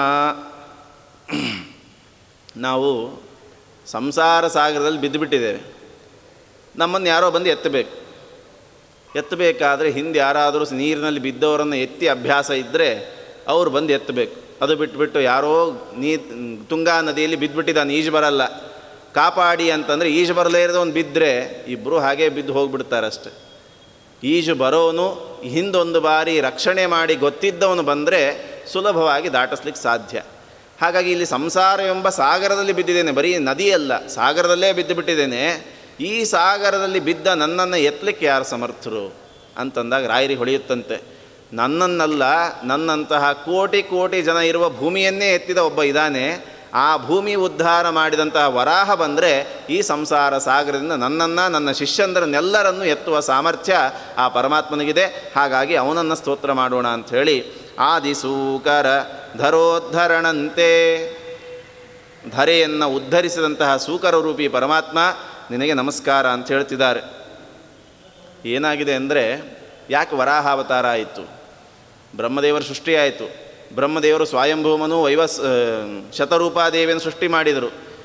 ಹೋಗಿ ನೀವು ಮೈಥುನಿ ಸೃಷ್ಟಿಯನ್ನು ಪ್ರಾರಂಭ ಮಾಡಿ ಅಂದರೆ ಅವರಂತಾರೆ, ಇರ್ಲಿಕ್ಕೆ ಮನೆ ಬೇಕಲ್ಲ, ನಮಗೆ ಮನೇ ಇಲ್ಲ, ಭೂಮಿ ನೀರಲ್ಲಿ ಮುಳುಗಿ ಹೋಗಿಬಿಟ್ಟಿದೆ.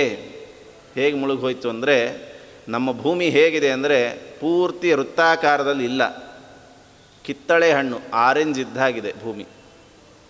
ಈ ಭೂಮಿ ಎಷ್ಟು ದೊಡ್ಡದು ಅಂದರೆ 7 ಕೋಟಿ ಯೋಜನ ವಿಸ್ತಾರ. ಅದರ ಥಿಕ್ನೆಸ್ ಎಷ್ಟು ಅಂದರೆ 1 ಲಕ್ಷ ಯೋಜನ.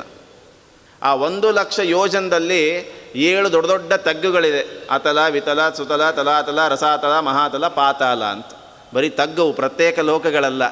ಭೂಮಿಯ ಒಳಗಡೆ, ಭೂಗರ್ಭದ ಒಳಗಡೆ ಸೇರಿದಂತಹ ದೊಡ್ಡ ದೊಡ್ಡ ತಗ್ಗು ಪ್ರದೇಶಗಳು, ಲೋಕಗಳೇ ಅಂತ ಕರಿತೇವೆ. 10,000 ಯೋಜನದ ಲೋಕಗಳವು. ಇನ್ನು 30,000 ಥಿಕ್ನೆಸ್ ಇದೆ. 7 ಕೋಟಿ ವಿಸ್ತಾರವಾಗಿದೆ ಭೂಮಿ. ಆದರೆ ಭೂಮಿಯ ಮೇಲ್ಭಾಗ 25 ಕೋಟಿ ಯೋಜನ ನೀರಿದೆ, ಕೆಳಭಾಗ 24,99,90 ಲಕ್ಷ ನೀರಿದೆ. 99 ಲಕ್ಷ. ಮೇಲೂ ನೀರಿದೆ, ಕೆಳಗಡೆಯೂ ನೀರಿದೆ, ಮಧ್ಯದಲ್ಲಿ ಮಾತ್ರ ಭೂಮಿ ನಿಂತುಕೊಂಡಿದೆ. ಮೇಲಿಂದ ಬರುವ ನೀರು ಭೂಮಿಗೆ ಬಿದ್ದರೂ ಛಿದ್ರ ಆಗಿ ಹೋಗ್ತದೆ, ಕೆಳಗಡೆ ಮುಳುಗಿದರೂ ನಾಶ ಆಗಿ ಹೋಗ್ತದೆ. ಪರಮಾತ್ಮ ಒಂದು ದೊಡ್ಡ ಬಂಗಾರದ ಸಂಪುಷ್ಟ ಇಟ್ಟು ಒಳಗಡೆ ಭೂಮಿ ಎಂಬ ಶಾಲಿಗ್ರಾಮವನ್ನು ಕಾಪಾಡ್ತಾ ಇದ್ದಾನೆ. ಆದರೆ ಕೆಳಗಡೆ ಭೂಮಿ ಬೀಳ್ಬೋದಲ್ಲ, ಬೀಳೋದಿಲ್ಲ. ಹೇಗೆ ಅಂದರೆ, ಹಾಲು ಕಾಯಿಸಿದಾಗ ಕೆನೆ ಬರುತ್ತೆ, ಕೆನೆ ಹಾಲಲ್ಲಿ ಮುಳುಗಲ್ಲ. ಯಾಕೆ? ಪಾತ್ರೆಗೆ ಅಂಟುಕೊಂಡಿರುತ್ತೆ. ಹಾಗೆ ಭೂಮಿ ಪರ್ವತಗಳಿಗೆ ಅಂಟುಕೊಂಡು ನಿಂತುಕೊಂಡಿದೆ. ಅಲ್ಲ, ಎಷ್ಟು ದಿವಸ ನಿಂತುಕೊಳ್ಳಿಕ್ಕೆ ಸಾಧ್ಯ? 1,000 ವರ್ಷ ಆದಮೇಲೆ ತಾನೇ ಕಳಚಿ ಬೀಳ್ಬೋದಲ್ಲ, ಬ್ಯಾಲೆನ್ಸ್ ತಪ್ಪಿ ಅಂದರೆ. ಹಾಗೆ ಒಂದು ಸಾರಿ ಬಿದ್ದಿತ್ತು. ಅದೇ ತಾನಾಗಿ ಸ್ವಾಭಾವಿಕವಾಗಿ ಬಿದ್ದಾಗ ಸ್ವಯಂಭೂಮನ ಪ್ರಶ್ನೆ ಮಾಡಿದ, ಮದುವೆ ಮಾಡಿ ಕೊಟ್ರಿ, ಮಕ್ಕಳನ್ನು ಮಾಡುವಂತ ಇದ್ರಿ, ಮನೆಯೇ ಇಲ್ಲ. ಬ್ರಹ್ಮದೇವರಂದರು, ಪರಮಾತ್ಮ ಏನಿದು ಸೃಷ್ಟಿ ಮಾಡಲಿಕ್ಕೆ ಹೊರಟ್ರೆ ಮೊದಲಿಂದ ವಿಘ್ನಗಳೇ ಬರ್ತಾ ಇದೆಯಲ್ಲ ಅಂತಂದಾಗ ಬ್ರಹ್ಮದೇವರ ಮೂಗಿನಿಂದ ಒಂದು ಚಿಕ್ಕ ವರಾಹ ಕೆಳಗಡೆ ಬಿತ್ತು. ನೋಡ್ತಾ ಇದ್ದಾರೆ, ನೋಡ್ತಾ ದೊಡ್ಡ ರೂಪ ತೆಗೆದುಕೊಂಡಿತು ವರಾಹ ರೂಪಿ ಪರಮಾತ್ಮ, ಶ್ವೇತವರಾಹ. ಆ ವರಾಹ ಸಮುದ್ರದ ಆಳದಲ್ಲಿ ಜಿಗಿತಾ ಇದ್ದಾನೆ. 50 ಕೋಟಿ ಯೋಜನ ಅಗಲ, ಆಳ ಎಷ್ಟು? 25 ಕೋಟಿ ಆಳ ಆ ಸಮುದ್ರದಲ್ಲಿ ಜಿಗಿದ್ರೆ ಭೂಮಿಯನ್ನು ಇನ್ನೇನು ಎತ್ತಬೇಕು. ಅಲ್ಲೊಬ್ಬ ರಾಕ್ಷಸ ಬಂದ. ನೋಡೋದು ತಾನೇ ತಾನಾಗಿ ಬಿದ್ದಿದೆ, ಮತ್ತದನ್ನು ಮೇಲೆ ಎತ್ತಿಡಬೇಡ ಅಂತಂದ. ಪರಮಾತ್ಮ ಅಂದ, ಇಲ್ಲ, ಇದು ಸೃಷ್ಟಿಗೆ ಬೇಕಾದ ಮನೆ, ಇದು ಬೇಕಾದ ಮನೆ ಇದು, ಹಾಗಾಗಿ ಇದನ್ನು ನಾನು ಮೇಲೆ ಎತ್ತಿಡಲೇಬೇಕು. ಅವನು ಇಲ್ಲ, ತಾನಾಗಿ ಬಿದ್ದದನ್ನು ಮೇಲೆ ಎತ್ತಿಡಬೇಡ ನೀನು. ಗಲಾಟೆ ಪ್ರಾರಂಭ ಆಯಿತು. ಪರಮಾತ್ಮ ಅವನನ್ನು ಕೊಂದು ಹಾಕಿದ. ಆ ವ್ಯಕ್ತಿಯ ಹೆಸರು ಆದಿಹಿರಣ್ಯಾಕ್ಷ ಅಂತ. ಈ ರೀತಿ ಆದಿಹಿರಣ್ಯಾಕ್ಷನ ಸಂಹಾರ ಮಾಡಿದ ಆದಿವರಾಹ ರೂಪ ಇದು. ಹೇಗೆ ಕೊಂದ ಅಂದರೆ, ಒಂದು ಕಡೆ ಬರ್ತದೆ ಪರಮಾತ್ಮ ತನ್ನ ಕೋರೆ ದಾಡಿಯನ್ನು ಚುಚ್ಚಿ ಕೊಂದ ಅಂತ ಒಂದು ಕಡೆ. ಇನ್ನೊಂದು ಕಡೆ ಬರ್ತದೆ, ಇಲ್ಲ, ಕಪಾಳ, ಇಲ್ಲೇನು ಕಿವಿಯ ಕೆಳಭಾಗ ಇದೆ, ಅಲ್ಲಿ ಕೈಯಿಂದ ಜೋರಾಗಿ ಒಂದು ಹೇಟ್ ಹಾಕಿದ, ಸತ್ತೇ ಹೋದ ಹಿರಣ್ಯಾಕ್ಷ ಅಂತ. ಹಾಗಿದ್ರೆ ಪುರಾಣಗಳಲ್ಲೇ ವಿರೋಧ ಬಂತಲ್ಲ. ಒಂದು ಕಡೆ ಕೊಂಬಿನಿಂದ ಚುಚ್ಚಿ ಕೊಂದ, ಇನ್ನೊಂದು ಕಡೆ ಹೊಡೆದು ಕೊಂದ ಅಂತಂದರೆ ಇದು ಒಬ್ಬನನ್ನು ಕೊಂದ ವಿಷಯ ಅಲ್ಲ. ತಾತ್ಪರ್ಯ ನಿರ್ಣಯದಲ್ಲಿ ಆಚಾರ್ಯ ಹೇಳ್ತಾರೆ, ಒಬ್ಬ ಹಿರಣ್ಯಾಕ್ಷನಿಂದ ಕೊಂಬಿನಿಂದ ಚುಚ್ಚಿ ಕೊಂದ, ಇನ್ನೊಬ್ಬ ಹಿರಣ್ಯಾಕ್ಷನಿಂದ ಕಪಾಳಕ್ಕೆ ಹೊಡೆದು ಕೊಂದ.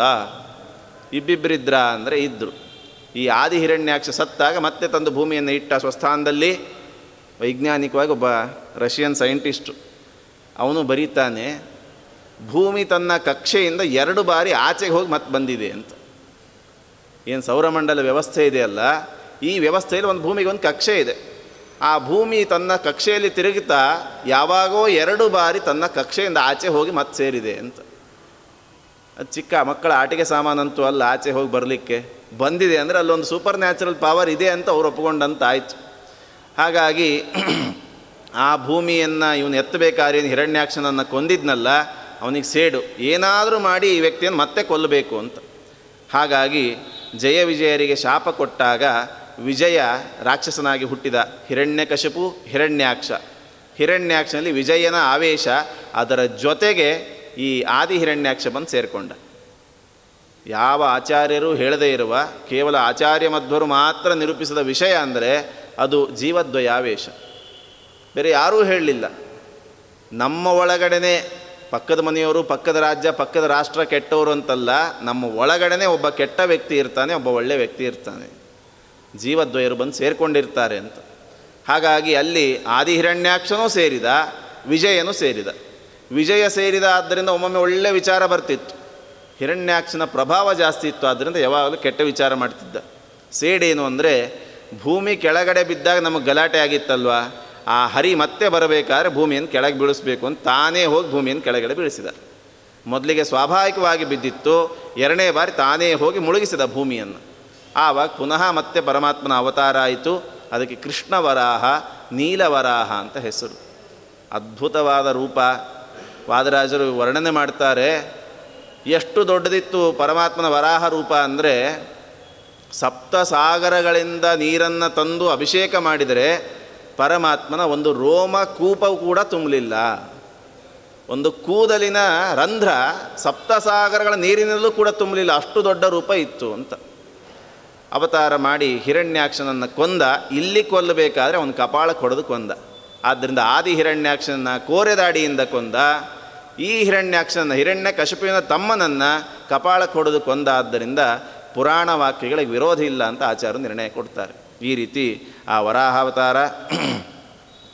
ಹತೋ ಹಿರಣ್ಯಾಕ್ಷ ಉದಾರ ವಿಕ್ರಮೋ ದಿತೇ ಸುತೋ ಯೋ ವರಜಃಸುರಾರ್ಥೇ ಧಾತ್ರಾರ್ಥಿತೇನೈವ ವರಾಹ ರೂಪಿಣ ಧರೋಧೃತೌ ಪೂರ್ವ ಹತೋಬ್ಜ ಜೋದ್ಭವ.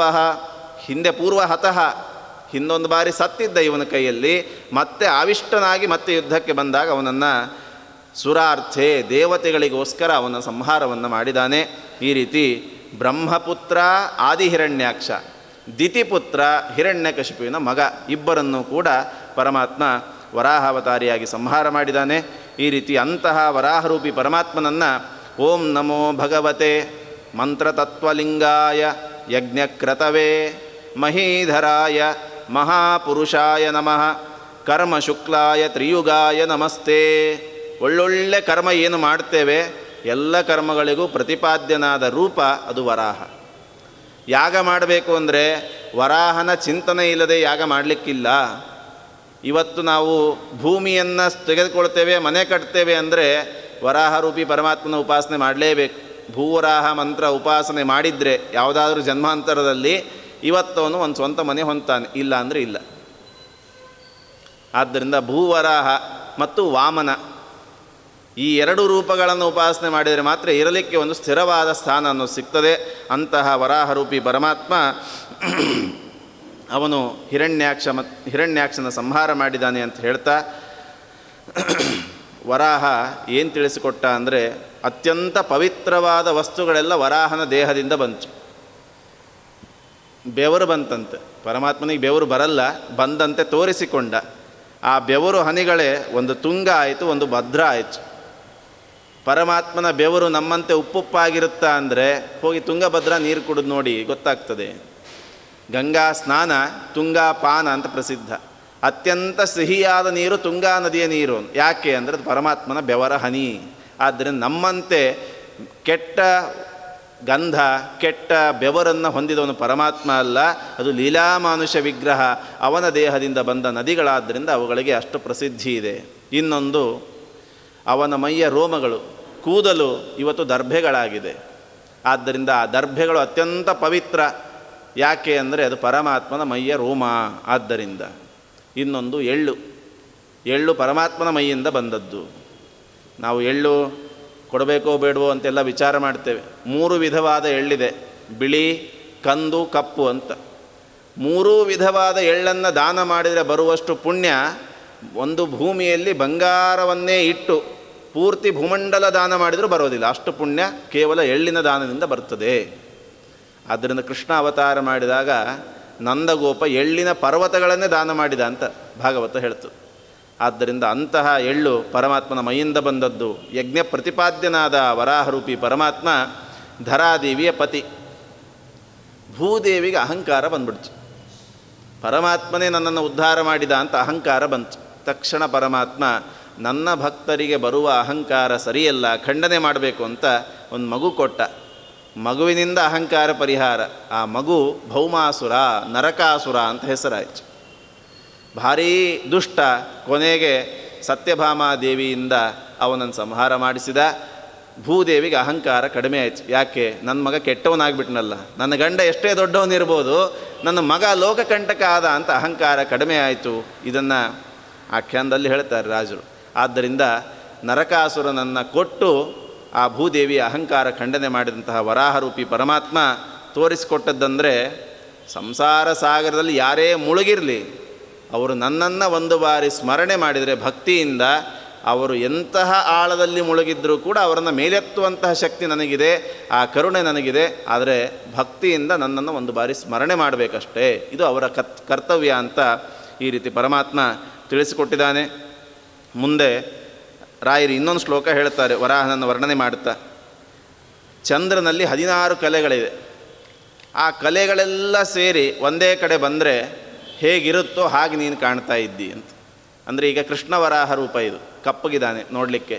ಕಪ್ಪು ಅಂದರೆ ನಮ್ಮ ಲೋಕದ ಕಪ್ಪಲ್ಲ, ನೀಲಮೇಘ ಆಕಾಶದಂತಿದ್ದಾನೆ. ಚಂದ್ರ ಬಿಳಿ, ಆದರೆ ಅವನಲ್ಲಿ ಕಲೆಗಳು ಕಪ್ಪಾಗಿದೆ.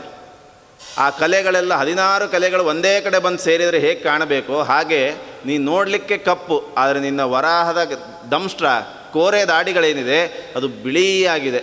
ಆ ಚಂದ್ರನ ಹೇಗೆ ಕಾಣ್ತಾನೋ ಹಾಗೆ ನೀನು ಕಾಣ್ತಾ ಇದ್ದಿ ಅಂತ ವರ್ಣನೆ ಮಾಡಿ 2 ಬಾರಿ ಹಿರಣ್ಯಾಕ್ಷರನ್ನು ಕೊಂದು ಎಲ್ಲರಲ್ಲಿರುವ ಹಿರಣ್ಯಾಕ್ಷರನ್ನು ಕೊಲ್ಲುವ ಸಂಕಲ್ಪ ಮಾಡಿದನು ಪರಮಾತ್ಮ. ಯಾರ ಅಕ್ಷಿಣಿ ಅಂದರೆ ಕಣ್ಣುಗಳು ಹಿರಣ್ಯದಲ್ಲೇ ಇರ್ತದೋ, ಸಂಪತ್ತು ಸಂಸಾರ ಇದರಲ್ಲೇ ಇರ್ತದೋ ಅವರನ್ನು ಸಂಹಾರ ಮಾಡೋದು. ಅಂದರೆ ಆ ವ್ಯಕ್ತಿಯನ್ನೇ ಕೊಲ್ಲಲ್ಲ, ಅವರ ಒಳಗರೆ ಇರುವ ಆ ದುಷ್ಟ ವಿಚಾರಗಳನ್ನು ಕೊಲ್ಲುವ ಶಕ್ತಿ ನನಗಿದೆ. ನನ್ನ ಸ್ಮರಣೆ ಮಾಡಿದವರಿಗೆ ಆ ರೀತಿ ಅನುಗ್ರಹ ಮಾಡ್ತೀನಿ ಅಂತ ಪರಮಾತ್ಮ ವರಾಹರೂಪಿ ಪರಮಾತ್ಮ ತಿಳಿಸಿಕೊಟ್ಟಿದ್ದಾನೆ. ಅಂತಹ ವರಾಹನನ್ನು ಸ್ಮರಣೆ ಮಾಡ್ತಾ ಮತ್ಸ್ಯ, ಕೂರ್ಮ, ವರಾಹ ಈ 3 ಅವತಾರಗಳ ಚಿಂತನೆಯನ್ನು ಇವತ್ತಿನ ಈ ಉಪನ್ಯಾಸದಲ್ಲಿ ಕೃಷ್ಣನಿಗೆ ಸಮರ್ಪಣೆ ಮಾಡ್ತಾ ಮುಕ್ತಾಯ ಮಾಡೋಣ. ಶ್ರೀಕೃಷ್ಣ ಅರ್ಪಣಮಸ್ತು. ಅಕ್ಷಯಂ ಕರ್ಮ ಯಸ್ಮಿನ್ ಪರೇ ಸ್ವರ್ಪಿತಂ ಪ್ರಕ್ಷಯಂ ಯಾಂತಿ ದುಃಖಾನಿ ಯನ್ನಾಮತಃ ಅಕ್ಷರೋ ಯೋಜರ ಸರ್ವದೈವಾಮೃತಃ ಕುಕ್ಷಿಗಂ ಯಸ್ಯ ವಿಶ್ವಂ ಸದಾಜಾದಿಕಂ ಪ್ರೀಣಯಾಮೋ ವಾಸುದೇವಂ ದೇವತಾ ಮಂಡಲ ಖಂಡಮಂಡನಂ ಅನೇನ ಭಾವಿಯತ್ ಪುಣ್ಯಂ ಅವಾಪ್ನೋತು ಗುರುನ್ನಮ. ಶ್ರೀಕೃಷ್ಣ ಅರ್ಪಣಮಸ್ತು.